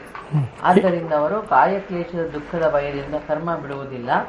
ಕರ್ಮಗಳು ತಮ್ಮಲ್ಲಿ ಇವೆ ಎಂದು ತೋರುವುದಿಲ್ಲ. ಇಚ್ಛಾ, ಜ್ಞಾನ, ಕ್ರಿಯೆ ಈ ಮೂರೂ ಶರೀರ ಧರ್ಮಗಳು. ಹೌದಾ? ಇಚ್ಛಾ, ಕ್ರಿಯೆ ಅಲ್ವಾ? ಯಾವುದು? ಸರಸ್ವತಿ, ಲಕ್ಷ್ಮಿ, ಪಾರ್ವತಿ 3 ಜನ ಇದ್ದೇ ಇರ್ತಾರೆ. ಆ ಭಾವಗಳೇ ಲಕ್ಷ್ಮಿ. ನಾವು ಹೇಳಿ ಅದನ್ನೇ ಆರಾಧನೆ ಮಾಡೋದು. ಆ ಥರ ಬೇರೆ ಯಾರೋ ಎಲ್ಲೋ ಇದ್ದಾರೆ ಅದೆಲ್ಲ ಅರ್ಥ ಅಲ್ವಾ? ಹೇಳಿದ್ದೀನಲ್ಲ ಇದೆಲ್ಲ. ಸರಿ, ಮುಂದಕ್ಕೆ ಹೋಗಿ. ಹಾಗೆ ತೋರುತ್ತಿದ್ದರೆ ನಿತ್ಯ ಕರ್ಮವನ್ನು ಮೋಹದಿಂದ ಅವರು ಬಿಡಬಹುದೆಂದಾಗುತ್ತಿತ್ತು. ಗುಣಗಳಿಗೆ ಕರ್ಮವು ಸೇರಿರುತ್ತದೆ, ನಾನು ಏನು ಮಾಡುವುದಿಲ್ಲ 5ನೇ ಅಧ್ಯಾಯದಲ್ಲಿ ಎಂದಲ್ಲವೇ ಅವರು ಕರ್ಮವನ್ನು ಸನ್ಯಾಸ ಮಾಡುತ್ತಾರೆ. ನೋಡಿ, ಗುಣಗಳು ಕರ್ಮಗಳೆಲ್ಲವೂ ಗುಣಕ್ಕೆ ಸೇರಿರುತ್ತದೆ. ಗುಣಗಳು ಗುಣಗಳಲ್ಲೂ ವರ್ತಂತೆ ಕರ್ಮ ಅಂತ ಇದೆಯೋ ಇಲ್ವಾ? ಆದ್ದರಿಂದ ಗುಣಗಳು ಗುಣಗಳಲ್ಲಿ ವರ್ತಿಸುತ್ತವೆ ಅನ್ನುವಾಗ ನನಗೂ ಅದಕ್ಕೂ ಸಂಬಂಧ ಇಲ್ಲ. ನಾನು ಅನ್ನುವುದು ಏನಾಗಿರುತ್ತೆ ಅವಾಗ? ಆತ್ಮವಾಗಿರುತ್ತದೆ. ಆತ್ಮವಾಗಿರುವ ನನಗೆ ಯಾವುದೇ ಕರ್ಮವೂ ಇಲ್ಲ, ಯಾವುದೇ ಕರ್ಮ ಫಲವೂ ಇಲ್ಲ, ನಿತ್ಯವೂ ಇಲ್ಲ. ನನಗೆ ಸಾವು ಹುಟ್ಟುಗಳಿರುವುದಿಲ್ಲ ಅಲ್ವಾ? ಜನ್ಮ ಮೃತ್ಯು ಜರ ವ್ಯಾಧಿ ದುಃಖ ದೋಷಾನ ದುಃಖ ಕೊಡುತ್ತೆ ಎಂದು ಗೊತ್ತಿರೋದ್ರಿಂದ ನಾನು ಅದು ಯಾವುದ್ರ ಬಗ್ಗೆನೂ ಯೋಚನೆ ಮಾಡಲ್ಲ. ಯಾಕೆ ಅಂದರೆ ನನಗೆ ಜ್ಞಾನ ಬೇಕಾಗಿದೆ, ಆತ್ಮಜ್ಞಾನ ಬೇಕಾಗಿದೆ. ನನ್ನ ಇಲ್ಲ ಅಂತಲ್ಲ ಅರ್ಥ, ಇದೆ, ಅದನ್ನು ಗುರುತಿಸಬೇಕಾಗಿದೆ. ಯಾರೂ ದಡ್ಡರಲ್ಲ, ಯಾರೂ ಅಜ್ಞರಲ್ಲ. ನನ್ನ ದೃಷ್ಟಿಯಲ್ಲಿ, ನನ್ನ ಅಧ್ಯಯನದಲ್ಲಿ ಇರೋದೇನೆಂದರೆ ಎಲ್ಲರೂ ಸಮಾನರು. ಕೆಲವರು ಗೊತ್ತಿಲ್ಲ, ಕೆಲವರು ಗೊತ್ತಿಲ್ಲ ಅಷ್ಟೇ. ಹೌದಲ್ವಾ? ಹೇಳಿ.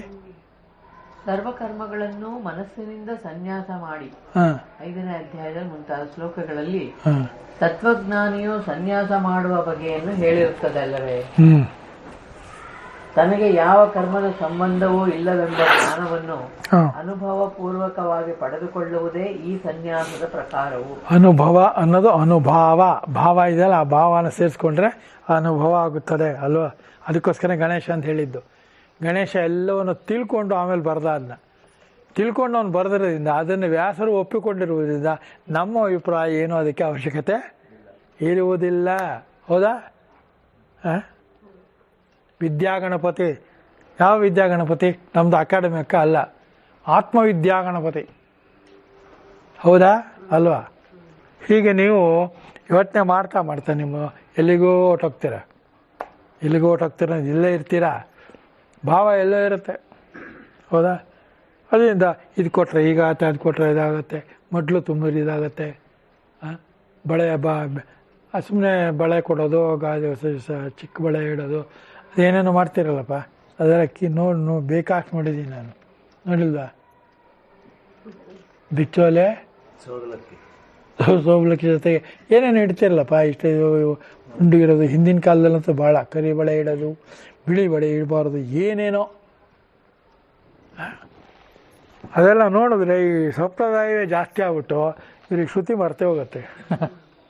ಯಾಕೆ ಹೋಗುತ್ತೆ ಅಂದರೆ ಶ್ರುತಿ ಯಾರು ಹೇಳ್ಕೊಟ್ಟೇ ಇಲ್ಲ. ಹಿಂದಿನ ಕಾಲದಲ್ಲಿ ಸಮಸ್ಯೆ ಏನು ಅಂದರೆ ಹೆಂಗಸರಿಗೆ ವಿದ್ಯೆ ಇರಲಿಲ್ಲ, ಸಾಮಾನ್ಯ ಜ್ಞಾನವೂ ಇರಲಿಲ್ಲ. ಇತ್ತ ಇನ್ನೋರಿಗೆ. ನಮ್ಮಮ್ಮ ಓದೇ ಇರಲಿಲ್ಲ.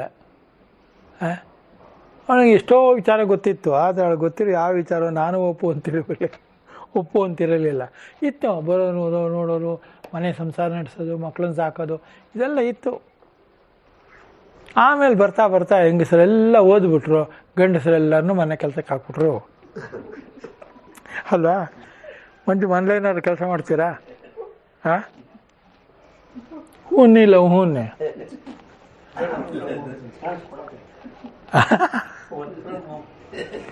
ಮಣಿನ ಕೇಳಿದ್ರೆ ನಾನು ಬೆಳಗ್ಗೆ ಒಂದು ಟೀ ಮಾಡಿಕೊಟ್ಬಿಟ್ರೆ ಆಯ್ತು ಸರ್ ಎಲ್ರಿಗೂ ಅಂತಾರೆ ಅವರು.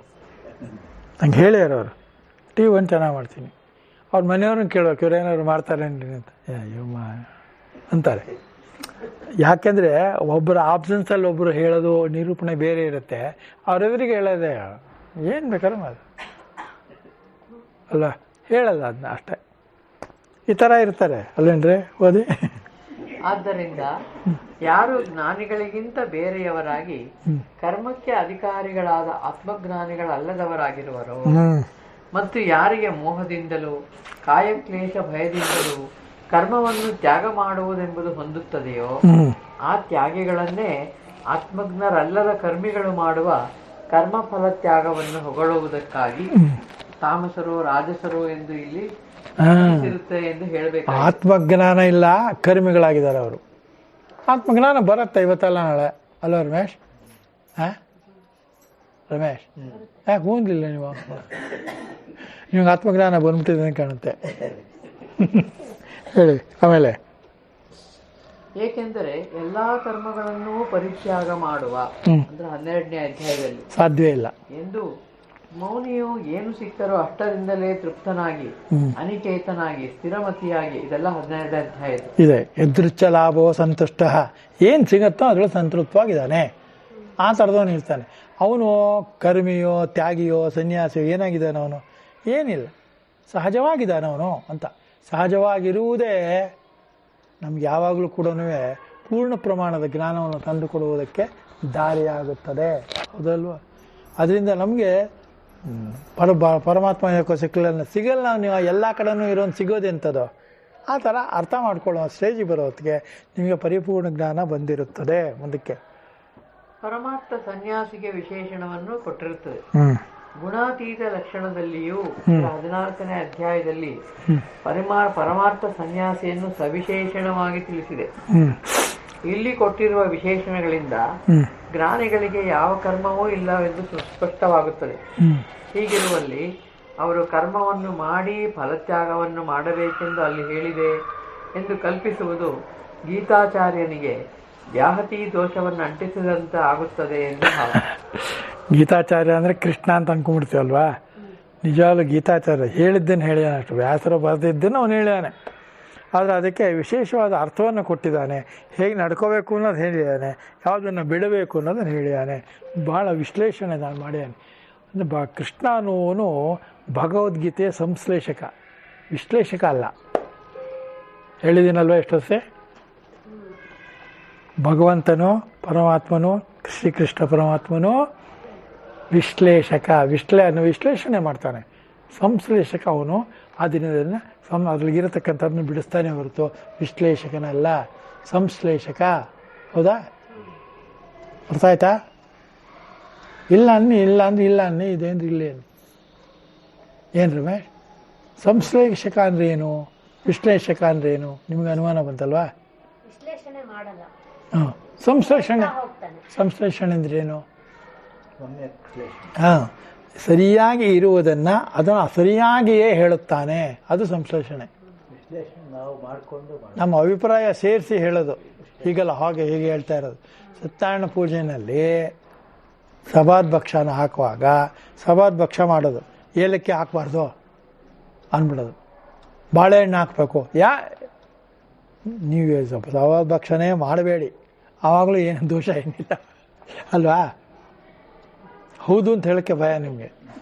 ಸತ್ಯನಾರಾಯಣ ಕಣ್ಣು ಕೊಕ್ಬಿಡ್ತಾನೆ, ಅವನಿಗೇನು ಕೊಕ್ಕಿದ್ಯಾ? ಸುಮ್ಮನೆ ಹೇಳ್ತಾ ಇರೋದು. ದೇವ್ರನ್ನ ಭಯಂಕರವಾಗಿ ರಾಕ್ಷಸನ ಮಾಡೋದು ಏನಿಲ್ಲ. ಭಕ್ತಿ ಅಂದರೆ ನಿರ್ಭಯವಾಗಿರೋದೇ ಭಕ್ತಿ. ಭಯ ಪಡೋದು ಭಕ್ತಿ ಆಗಲಾರದು. ಏನು ಮಂಜು? ಗಂಡನ ಕಂಡ್ರೆ ನಂಗೆ ಭಯ. ಯಾಕೆ ಭಯ? ಎಲ್ಲಿ ತಪ್ಪಿದೆಯೋ ಅಲ್ಲಿ ಭಯ ಇರುತ್ತದೆ. ನಿಧಾನ ಯೋಚನೆ ಮಾಡಿ. ಎಲ್ಲಿ ತಪ್ಪಿದೆಯೋ ಅಲ್ಲಿ ಭಯ ಇರುತ್ತದೆ. ಎಲ್ಲಿ ಭಯ ಇದೆಯೋ ಮತ್ತೆ ಮತ್ತೆ ತಪ್ಪು ಮಾಡುವ ಸಂಭವ ಇದೆ. ಹೌದಾ? ಹೂನ್ಯೆ ಧೈರ್ಯವಾಗಿ ಹೇಳ್ಬೇಕು. ಏನು ಮಾಡಿ? ಭಯ ಇರುವ ಕಡೆ ತಪ್ಪು ಮಾಡುವ ಸಂಭವ ಇದೆ. ಮಾಡದೇನೂ ಇರ್ಬೋದು, ಯಾಕೆಂದ್ರೆ ಹಿಂದೆ ಮಾಡಿದ್ದೆಲ್ಲ ಗೊತ್ತಿರುತ್ತಲ್ಲ. ಅದರಿಂದ ನಾನು ತಪ್ಪು ಮಾಡುವುದಿಲ್ಲ ಅನ್ನುವುದಿರ್ಬೋದು. ಹೇಳಿಪ್ಪ ನೀವು. ಜ್ಞಾನದ ಹೆಚ್ಚಿನ ನಿಷ್ಠೆಯನ್ನು ಹೇಳುತ್ತೇನೆ ಕೇಳು ಎಂದು ಮುಂದೆಯೂ 18ನೇ ಅಧ್ಯಾಯದಲ್ಲಿ ಜ್ಞಾನಿಯನ್ನು ಬೇರ್ಪಡಿಸಿ ತಿಳಿದಿರುತ್ತದೆ. ಅಂದ್ರೆ ಕರ್ಮ ಫಲವನ್ನು ಈಶ್ವರಾರ್ಪಣ ಮಾಡಿ ಸಿದ್ಧಿಯನ್ನು ಪಡೆದವನಿಗೆ ಮುಂದೆ ಜ್ಞಾನದ ನಿಷ್ಠೆ ದೊರಕುವುದೆಂದು ಹೇಳಿರುವುದರಿಂದ ಕರ್ಮ ಫಲ ತ್ಯಾಗವು ಜ್ಞಾನಿಯ ವಿಷಯವಲ್ಲ ಎಂದು ಏರ್ಪಡುತ್ತದೆ ಭಾವ. ನೋಡಿ, ಜ್ಞಾನಿಯ ವಿಷಯ ಅನ್ನೋದು ತ್ಯಾಗವಾಗಲಾರದು, ಸನ್ಯಾಸ ಆಗ್ಬಿಡುತ್ತೆ ಅಂತ ಹೇಳ್ತೇವೆ ಅಲ್ಲವೇ? ಇನ್ನಷ್ಟು ಓದಿ ಅದನ್ನ. ಕರ್ಮ ಫಲವನ್ನು ಈಶ್ವರಾರ್ಪಣ ಮಾಡಿ ಸಿದ್ಧಿಯನ್ನು ಪಡೆದವನಿಗೆ ಮುಂದೆ ಜ್ಞಾನದ ನಿಷ್ಠೆಯು ದೊರಕುವುದೆಂದು ಹೇಳಿರುವುದರಿಂದ ಕರ್ಮ ಫಲತ್ಯಾಗವು ಜ್ಞಾನಿಯ ವಿಷಯವಲ್ಲ ಎಂದು ಏರ್ಪಡುತ್ತದೆ ಎಂದು ಭಾವ. ಸ್ಥಿತಪ್ರಜ್ಞನ ಭಾವ ಅದು ಅಲ್ವಾ? ಸ್ಥಿತಪ್ರಜ್ಞನಿಗೆ ಏನು ದೊರಕಿದ್ರೆ ಏನು ಅವನಿಗೇನಾಗಬೇಕಾಗಿದೆ? ಹೌದಲ್ವಾ? ಅವನಿಗೆ ಪ್ರಜ್ಞೆ ಸ್ಥಿತವಾಗಿದೆ. ಅವನು ಒಳ್ಳೆಯದು ಕೆಟ್ಟದ್ದು, ಅವನ ಕರ್ಮಿ ಆ ಥರ ಎಲ್ಲ ಏನೂ ಇರೋದಿಲ್ಲ. ಯಾವುದರ ವಿಚಾರದಲ್ಲೂ ಅವನಿಗೆ ವಿಶ್ಲೇಷಣೆ ಏನೂ ಇರೋದಿಲ್ಲ, ಸಂಶ್ಲೇಷಣೆ ಇರುತ್ತೆ, ಯಥಾರ್ಥ ಜ್ಞಾನ ಇರುತ್ತೆ. ಆದ್ದರಿಂದ ಜ್ಞಾನನಿಷ್ಠರಾದ ಸನ್ಯಾಸಿಗಳನ್ನು ಈ ಪ್ರಕರಣದಲ್ಲಿ ಹೇಳಬೇಕೆಂದು ಹೊರಟಿಲ್ಲ. ಬರಿಯ ಕರ್ಮ ಫಲತ್ಯಾಗವನ್ನೇ ತಾಮಸವೇ ಮುಂತಾದದ್ದಕ್ಕೆ ಹೋಲಿಸಿ ಸಾತ್ವಿಕವಾಗಿರುವುದೆಂಬ ಕಾರಣದಿಂದ ಸನ್ಯಾಸವೆಂದು ಗೌಣ ವೃತ್ತಿಯಿಂದ ಕರೆದಿದೆಯೇ ಹೊರತು ಮುಖ್ಯವಾದ ಸರ್ವ ಕರ್ಮ ಸನ್ಯಾಸವನ್ನಲ್ಲ. ಇದು ಗೌಣ, ಇದು ಮುಖ್ಯವಾಗಿರ್ತಕ್ಕಂಥದ್ದಲ್ಲ ಅನ್ನೋದನ್ನ ತಿಳಿಸೋದಕ್ಕೆ ಹೇಳಲಾಗಿದೆ. ಸಾಕು ಇವತ್ತಿಗೆ? ಇನ್ನೊಂಚೂರಿದೆ, ಹೌದೇ? ಭಾಷ್ಯಾರ್ಥ. ಆಕ್ಷೇಪ: ಸರ್ವಕರ್ಮಗಳನ್ನು ಸನ್ಯಾಸ ಮಾಡುವುದು ಆಗುವ ಹಾಗಿಲ್ಲ ಎಂಬುದಕ್ಕೆ ದೇಹಧಾರಿಯಾದವನು ಕರ್ಮಗಳನ್ನೆಲ್ಲ ಬಿಡುವುದು ಆಗಲಾರದಲ್ಲವೇ ಎಂದು ಹೇತುವನ್ನು ಹೇಳಿರುವುದರಿಂದ ಇಲ್ಲಿ ಸನ್ಯಾಸವೆಂದು ಕರೆದಿರುವುದು ಮುಖ್ಯ ಸನ್ಯಾಸವನ್ನೇ ಎನ್ನಬೇಕಲ್ಲವೇ? ಸನ್ಯಾಸಿಯಾಗಿದ್ದರೂ ಕೊನೆಯವರೆಗೂ ದೇಹ ಇರುವುದಿಲ್ಲವೇ? ಇರುತ್ತೆ ಇಲ್ವಾ? ಸನ್ಯಾಸ ಆದರೂ ದೇಹ ಇರುತ್ತೆ, ಸಂಸಾರಿ ಆದರೂ ದೇಹ ಇರುತ್ತೆ. ಆದರೆ ದೇಹದ ಮೇಲಿನ ಮೋಹದಿಂದ ಉಂಟಾಗಿರೋ ಅಜ್ಞಾನದಿಂದ ಉಂಟಾಗಿರೋ ತಪ್ಪು ತಿಳುವಳಿಕೆ ಇದ್ದೇ ಇರುತ್ತದೆ. ಅದರಿಂದ ನಮಗೇನೆಂದರೆ ಯಾರನ್ನೂ ಎಲ್ಲರನ್ನೂ ನನ್ನಂತೆ ನೋಡುವುದು ಅಲ್ಲ, ತನ್ನಂತೆ ಇತರರ ಬಗೆದೊಡೆ ಕೈಲಾಸ. ಅದು ಹೇಳಬೇಕಷ್ಟೇ ಹೇಳಿದ್ದಾರೆ ನೀವೇನೆ ಅಲ್ವಾ? ಅದು ಯಾಕದು ನಮಗಿದೆ? ಯಾಕೆಂದರೆ ನಮಗೆ ಸರ್ವಜ್ಞನ ಪದ ಹೇಳ್ತೀವಿ, ಅದು ನಮ್ಮ ವಿಚಾರಕ್ಕೆ ಬಂದಾಗ ನಾವು ಬೇರೆ ಥರ. ಏನು ಬೇರೆ ಥರ ಸುಡುಗಾಡ? ಅದು ಹೇಳ್ತಾರೆ. ಪರಿಹಾರ ಕೂಡದು, ಏಕೆಂದರೆ ಈ ಹೇತು ವಚನವು ಹೊಗಳುವುದಕ್ಕಾಗಿ ಬಂದಿದೆ. ಹೇಗೆ ತ್ಯಾಗದ ಅನಂತರವೇ ಶಾಂತಿ ಎಂದು 12ನೇ ಅಧ್ಯಾಯದಲ್ಲಿ ಹೇಳಿದೆಯೋ ಎಂಬುದು ಹಿಂದೆ ಹೇಳಿರುವ ಅನೇಕ ಪಕ್ಷಗಳನ್ನು ಆಚರಿಸುವುದಕ್ಕೆ ಅಸಮರ್ಥನಾದ ಅಗ್ನನಾದ ಅರ್ಜುನನಿಗೆ ಉಪದೇಶಿಸಿದ್ದಾದ್ದರಿಂದ ಕರ್ಮ ಫಲವನ್ನು ತ್ಯಾಗ ಮಾಡುವುದನ್ನು ಹೊಗಳುವುದಕ್ಕೆ ಬಂದಿರುತ್ತದೆ ನಿಶ್ಚಯವಾಗುವುದು. ಅರ್ಜುನನ್ನ ಅಜ್ಞಾನ ಕರೆದಿದ್ದಾನೆ, ಅವನು ಅಜ್ಞಾನ ಕರೆದಿದ್ದಾನೆ ಲೆಕ್ಕ ಹಾಕಿ. ಅರ್ಜುನನೇ ಹಾಕರದ ಮೇಲೆ ನಾವು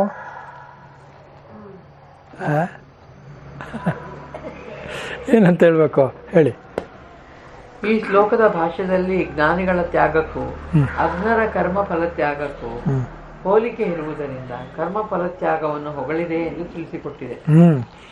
ಕರ್ಮದಕ್ಕೆ ಫಲ ಇದ್ದೇ ಇದೆ ಅಂತ ಹೊಗಳಿದ್ದಾರೆ. ಅದನ್ನು ತ್ಯಾಗ ಮಾಡಬೇಕು ಅಂತ ಅಜ್ಞರಿಗೆ ಹೇಳಿರೋದು, ಜ್ಞಾನಿಗಳಿಗೆಲ್ಲ. ಯಾಕೆಂದರೆ ಜ್ಞಾನಿಗಳಿಗೆ ತ್ಯಾಗ ಅನ್ನೋದು ಹೊಂದ್ಕೊಂಬಿಟ್ರೆ ಸನ್ಯಾಸದ ಇರುತ್ತೆ. ನಿಜವಾದ ಸನ್ಯಾಸಿಗೆ, ಎಲ್ಲ ಸನ್ಯಾಸಿಗಳಿಗಲ್ಲ ಅಲ್ವಾ? ಅದರಿಂದ ಅದಿಟ್ಕೊಳ್ಳಿ. ಆಮೇಲೆ ಹಾಗೆಯೇ ಈ ದೇಹಧಾರಿಯಾದವನು ಕರ್ಮಗಳನ್ನೆಲ್ಲ ಬಿಡುವುದಕ್ಕಾಗುವುದಿಲ್ಲ. ಆಗತ್ತ ರಮೇಶ್? 18ನೇ ಅಧ್ಯಾಯದ್ದೇ ಅದುವೆ, 11ನೇ ಅಧ್ಯಾಯ ಶ್ಲೋಕ 11ನೇ ಶ್ಲೋಕ ಎಂಬ ವಚನವು ಕರ್ಮ ಫಲತ್ಯಾಗವನ್ನು ಹೊಗಳುವುದಕ್ಕಾಗಿ ಬಂದದ್ದೆಂದು ನಿಶ್ಚಯವಾಗುತ್ತದೆಯೇ ಹೊರತು ಸರ್ವಕರ್ಮಗಳನ್ನೂ ಮನಸ್ಸಿನಿಂದ ಸನ್ಯಾಸ ಮಾಡಿ ವಶಿಯಾದವನು ಏನನ್ನೂ ಮಾಡಿಸದೇ ಇರುತ್ತಾನೆ 5ನೇ ಅಧ್ಯಾಯದ್ದು ಎಂಬ ಈ ಪಕ್ಷಕ್ಕೆ ಅಪವಾದವನ್ನು ತೋರಿಸುವುದು ಯಾರಿಂದಲೂ ಆಗಲಾರದು. ಭಗವಂತನು ಏನನ್ನೂ ಮಾಡುವುದಿಲ್ಲ, ಏನನ್ನೂ ಮಾಡಿಸುವುದಿಲ್ಲ. ಓದಿರಲ್ಲ? ಕರೆಕ್ಟು. ಕರ್ಮ ನಾನಪ್ಪಜಯ ತ್ಯಾಗೆ ನೈಕೆ ಅಮೃತತ್ವ ಮಾನುಷಕ್ಕೆ. ಅದರಿಂದ ಆ ಥರ ಇರುತ್ತೆ. ನ ಕರ್ತೃತ್ವಂ ನ ಕರ್ಮಾಣಿ ಲೋಕಸ್ಸು ಸೃಜತಿ ಪ್ರಭು. ಸ್ವಭಾವಸ್ತು ಪ್ರವರ್ತತೆ ಹೇಳಿದನೋ ಇಲ್ವಾ? ಅಂದರೆ ಪ್ರಕೃತಿಯಿಂದ ಉಂಟಾದಂಥ ವಿಧ ವಿಧವಾಗಿ ಕಾಣುತ್ತೆ. ಆದರೆ ಕರ್ಮವೂ ಕೂಡ ಎಲ್ಲನೂ ಕೂಡ ನಾನು ಮಾಡಿಸುವುದಿಲ್ಲ,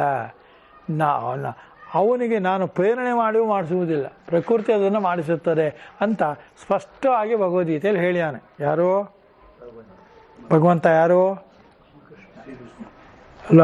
ಅದರಿಂದ ಅವನಿಗೇನೆಂದರೆ ಅವರವರ ಕರ್ಮಕ್ಕೆ ತಕ್ಕಂಥವ್ರು ಮಾಡ್ತಾರೆ. ಕರ್ಮಾನುಸಾರೇಣ ಬುದ್ಧಿ ಜನ್ಮನೂ ಅದರಂತೆ ಆಗುತ್ತೆ. ಜನ್ಮ ಆಗುತ್ತೆ ಅಂದರೆ ಅದೇ ಬರ್ತಾನೆ ತಿರುಗೋಲು ಭಯ ನನಗೆ. ನಾನು ಬಂದ್ಬಿಟ್ರೆ ಎಲ್ಲಿ ಬರ್ತೀವಿ? ಸುಟ್ಟಾಗ್ತಾರೆ. ಅದೆಲ್ಲ ಏನಂದರೆ ಕರ್ಮ ಇದ್ದರೆ ಬರ್ತೀನಿ, ಕರ್ಮ ಇಲ್ಲದೆ ಇದ್ರೆ ಬರೋದು ಅಂತ ನೀವು ತಲೆನಲ್ಲಿ ಧಾರಣೆ ಇಟ್ಕೊಂಡ್ಬಿಟ್ರೆ ಏನು ತ್ಯಾಗನೂ ಮಾಡೋಕ್ಕಾಗಿಲ್ಲ, ಸನ್ಯಾಸನೂ ಮಾಡೋಕ್ಕಾಗಿಲ್ಲ ಅಲ್ವಾ? ಹೊಟ್ಟೆ ಹಸಿತೆ ಊಟ ಮಾಡ್ತೀನಿ, ಸಹಜ ಅದು. ನಿದ್ದೆ ಬರ್ತೇನೆ, ನಿದ್ದೆ ಮಾಡ್ತೀನಿ, ಸಹಜ ಅದು ಅಲ್ವಾ? ಏನು ನಿದ್ರಾ ಭಯ ಮೈತು ನಂಚ ಏನಿದೆ ಅದನ್ನು ಸಹಜವಾಗಿ ತಗೊಳ್ಬೇಕು ಹೊರತು ವಿಶೇಷವಾಗಿ ಅಲ್ಲ. ಆಮೇಲೆ ಏಕೆಂದರೆ ಫಲವನ್ನು ತ್ಯಾಗ ಮಾಡಿ ಕರ್ಮವನ್ನು ಮಾಡಬೇಕು ಎಂದು ವಿಧಿಸುವುದಕ್ಕೆ ಈ ಪ್ರಕರಣವು ಬಂದಿದೆ. ಯಾಕೆ ವಿಧಿಸ್ತಾರೆ? ಮನುಷ್ಯನು ಅಕ್ರಿಯನಾಗುತ್ತಾನೆ, ಕ್ರಿಯಾಶೂನ್ಯನಾಗುತ್ತಾನೆ ಅನ್ನೋ ಅರ್ಥದಿಂದ ಹಿಂದಿನವರೆಲ್ಲರೂ ಈ ಜಗತ್ತಿನಲ್ಲಿ ಎಲ್ಲರೂ ಕೆಳಗಿನವರಿಗೆ ಕರ್ಮವನ್ನು ಮಾಡಬೇಕಪ್ಪ, ಜೀವನೋಪಾಯ ಕರ್ಮ ಮಾಡಲೇಬೇಕು, ಇರೋ ತನಕ ಮಾಡ್ತಾಯಿರು. ಮಾಡುವಾಗ ಆ ಕರ್ಮದ ಫಲದ ಬಗ್ಗೆ ನೀನು ಚಿಂತೆ ಇಟ್ಕೋಬೇಡ ಅಂತ ಹೇಳಿದ್ದಾರೆ. ಅದನ್ನೇ ಭಗವದ್ಗೀತೆಯಲ್ಲೂ ಹೇಳಿರೋದು ಅಲ್ವಾ? ಆಮೇಲೆ ಏಕೆಂದರೆ ಜ್ಞಾನಿಗೆ ಕರ್ಮ ಇಲ್ಲ ಎಂಬುದನ್ನು ತಿಳಿಸುವುದಕ್ಕೆ ಆ ಶ್ಲೋಕವು ಬಂದಿರುತ್ತದೆ. ಅಷ್ಟೇ. ಅರ್ಥ ಆಗ್ತಾ ಇದೆಯಾ? ಆದ್ದರಿಂದ ಕರ್ಮಕ್ಕೆ ಅಧಿಕಾರಿಗಳಾದವರ ವಿಷಯಕ್ಕೆ ಈ ಸನ್ಯಾಸ ತ್ಯಾಗಗಳ ವಿಕಲ್ಪವು. ಅದು ಮುಂದಿನ ವಾರ ಮಾಡೋಣ. ಆದರೆ ಇನ್ನೂ 2 ಲೈನ್ ಇದೆ. ಆದರೆ ಪರಮಾರ್ಥ ದರ್ಶಿಗಳಾದ ಸಾಂಖ್ಯರಿರುವರಲ್ಲ, ಅವರಿಗೆ ಸರ್ವಕರ್ಮ ಸನ್ಯಾಸ ರೂಪವಾದ ಜ್ಞಾನನಿಷ್ಠೆಯಲ್ಲಿಯೇ ಅಧಿಕಾರವೇ ಹೊರತು ಮತ್ತೊಂದರಲ್ಲಿ ಇಲ್ಲವಾಗಿ ಅವರು ಈ ವಿಕಲ್ಪಕ್ಕೆ ತಕ್ಕವರಲ್ಲ. ಮತ್ತು ಇದನ್ನು ನಾವು ಈತನು ಅವಿನಾಶಿ ಎಂದು ಯಾರು ತಿಳಿಯುತ್ತಾನೋ ಎಂಬ ಪ್ರದೇಶದಲ್ಲೂ 3ನೇ ಅಧ್ಯಾಯದ ಮೊದಲಿನಲ್ಲಿಯೂ ಯುಕ್ತಿಯಿಂದ ತೋರಿಸಿಕೊಟ್ಟಿರುತ್ತೇವೆ. ಯಾವ ಕರ್ಮವೂ ಇಲ್ಲದ ಜ್ಞಾನಿಯು ಯಜ್ಞಾದಿಗಳನ್ನು ಮಾಡಬೇಕೋ ಬಿಡಬೇಕೋ ಎಂಬ ಪ್ರಶ್ನೆಯೇ ಹೇಳೋದಿಲ್ಲ. ಜ್ಞಾನ ಇದೆ, ಅವನು ಯಾಕೆ ಮಾಡಕ್ಕೆ ಹೋಗ್ತಾನೆ? ಅಲ್ಲ. ಊಟ ಆಗದವನು ತೃಪ್ತಿಯಾಗಿರುವವನು ಮತ್ತೆ ಊಟವನ್ನು ಮಾಡ್ತಾನೋ? ಅದೇ ರೀತಿ ಇದೆ. ಅಂದರೆ ಜ್ಞಾನ ಅನ್ನೋದು ಅಷ್ಟು ಪಕ್ವ ಆಗಬೇಕು ಅವನಿಗೆ. ನಾನು ಭಗವದಂಶ, ಭಗವಂತನ ಅಂಶವಾಗಿರುವುದರಿಂದ ನನಗೆ ರಾಗದ್ವೇಷ ಇರಬಾರದು. ಯಾವಾಗಲೂ ನಗನತಾ ಎಲ್ಲರೂ ನಗಿಸ್ಕೊಂಡು ಇರಬೇಕು ಅನ್ನತಕ್ಕಂಥದ್ದು ಸಾಮಾನ್ಯ ತಿಳುವಳಿಕೆ ಅಲ್ವಾ? ಸಾಮಾನ್ಯ ತಿಳುವಳಿಕೆ. ಅದೇ ಅಸಾಮಾನ್ಯ ಯಾಕಾಗಿದೆ ಅಂದರೆ ಭಗವಂತನ ಅಂಶ ನಾನು ಅನ್ನೋದೇ ಒಪ್ಕೊಳ್ಳೋಕ್ಕೆ ನಮಗೆ ನಾನೇ ವಿಶೇಷ, ಭಗವಂತನೇ ಬೇರೆ ನಾನೇ ಬೇರೆ, ಏನು ತಿಳ್ಕೊಂಡೇನು ಭಗವಂತ ನನ್ನ ಅಂದ್ರೆ ಅವನಿಗೆ ನೀವು ಚಾಲೆಂಜ್ ಹಾಕೋದಾದರೆ ಅನುಭವಿಸೋದು ಇನ್ನೇನಿಲ್ಲ. ಆತ್ಮಜ್ಞಾನ ಇರೋದಿಲ್ಲ ಅಷ್ಟೇ. ಮನೆಗೆ ಬಂಗ್ಲೆ ಗಿಂಗ್ಲೆ ಕಾರು ಗೀರು ಎಲ್ಲ 3-4 ಜನ ಹೆಂಡತಿದ್ರು ಎಲ್ಲ ಇರ್ತಾರೆ. ಏನು ಪ್ರಯೋಜನಕ್ಕೆ ಬರೋದಿಲ್ಲ ಯಾವುದೋ ವಿಚಾರದಲ್ಲಿ, ಅಧ್ಯಾತ್ಮದ ವಿಚಾರದಲ್ಲಿ. ಅಧ್ಯಾತ್ಮಕ್ಕೆ ಬಂದಾಗ ಸಂಸಾರದ ಯಾವ ವಿಚಾರವೂ ನಿಮ್ಮ ಕೈ ಹಿಡುವುದಿಲ್ಲ. ಅಹಂಕಾರ ಯಾವುದೂ ಇಲ್ಲ, ಅಭಿಮಾನ, ದೇಹಾಭಿಮಾನ, ಹೌದಲ್ವ? ನಂಗೆ ಚೆನ್ನಾಗಿ ಕಾಣುತ್ತೆ, ನನಗಿದೆ, ನನಗೆ ಕಿವಿ ಚೆನ್ನಾಗಿ ಕೇಳುತ್ತೆ, ಅದೆಲ್ಲ ನಡೆಯೋದಿಲ್ಲ. ಯಾಕೆ ನಡೆಯೋದಿಲ್ಲ? ಅವೆಲ್ಲವೂ ತಾತ್ಕಾಲಿಕವಾದಂಥ ವ್ಯವಸ್ಥೆ ಯಾವಾಗಲೂ ಕೆಡುವುದೇ ಹೊರತು ಅದು ಯಾವೆಲ್ಲ ರೂಢಿಯಲ್ಲಿ ಇಟ್ಟುಕೊಳ್ಳಬೇಕಾದದ್ದಲ್ಲ. ಇರುವಷ್ಟು ದಿವಸ ನಾವು ಅದನ್ನು ಸದುಪಯೋಗ ಮಾಡಿಕೊಳ್ಳಬೇಕು. ಯಾಕೆ ಅಂದರೆ ಸಂಸಾರ ಚೆನ್ನಾಗಿರಲಿ ಅಂತ. ಸಂಸಾರವೇ ಬೇಡ ಅಂದವ್ರಿಗೆ ಸನ್ಯಾಸ ಏನಿದೆ ಗೊತ್ತಾನೆ? ಆಮೇಲೆ ಅಷ್ಟೇ. ಮುಂದಿನ ವಾರ ಮಾಡೋಣ. ಕರ್ಮ ಫಲ ತ್ಯಾಗವೇ ಸಾತ್ವಿಕ ತ್ಯಾಗ. ಕೃಷ್ಣನಿಗೆ ಹೇಳಿದ್ನಲ್ಲ 3ನೇ ಅಧ್ಯಾಯದಲ್ಲಿ, ಕರ್ಮಫಲ ತ್ಯಾಗವೇ ಸಾತ್ವಿಕದ್ದು, ರಜಸ್ಸು ತಮಸ್ಸು ಆಮೇಲೆ ಮಾತಾಡ್ತಾನೆ ಅಲ್ವಾ? ಏನಾದ್ರು ಪ್ರಶ್ನೆಗಳಿದೆಯಾ? ಏನು ಮಂಜು? ಇಲ್ಲ ಸರ್. ಕರ್ಮವೇನು ಮಾಡದೇ ಇದ್ದಾಗ ಪ್ರಶ್ನೆ ಎಲ್ಲಿ ಬಂತು ಅಂತ ಅರ್ಥ ಆಗ್ತಾ ಇದೆಯಾ? ಆದ್ದರಿಂದ ನಾವು ಮಾಡುತ್ತಿರುವ ಈಗಿನ ಎಲ್ಲವೂ ಜೀವನಾಂಶಕ್ಕೆ ಮಾಡುವುದೆಲ್ಲವನ್ನ ಅಧ್ಯಾತ್ಮಕ್ಕೆ ಎಳೆದು ತರಬಾರದು. ಮಂಜು, ಅರ್ಥ ಮಾಡ್ಕೊಳ್ಳಿ. ನೀವು ಮಾಡೋ ವ್ಯವಹಾರಕ್ಕೂ ಈ ಅಧ್ಯಾತ್ಮದ ಜ್ಞಾನಕ್ಕೂ ಯಾವ ಸಂಬಂಧವೂ ಇರುವುದಿಲ್ಲ. ಆದ್ದರಿಂದ ಇಲ್ಲ. ಯಾಕಿಲ್ಲ? ಇರುವುದಿಲ್ಲ, ಆದ್ದರಿಂದ ಇಲ್ಲ ಅಷ್ಟೇ. ಏನಾದ್ರು ಪ್ರಶ್ನೆ ಇದ್ರೆ ಕೇಳಿ ಮಣಿ.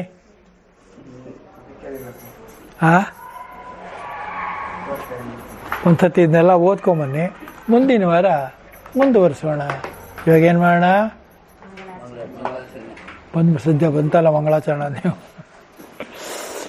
ಹೇಳಿಮ್ಮ.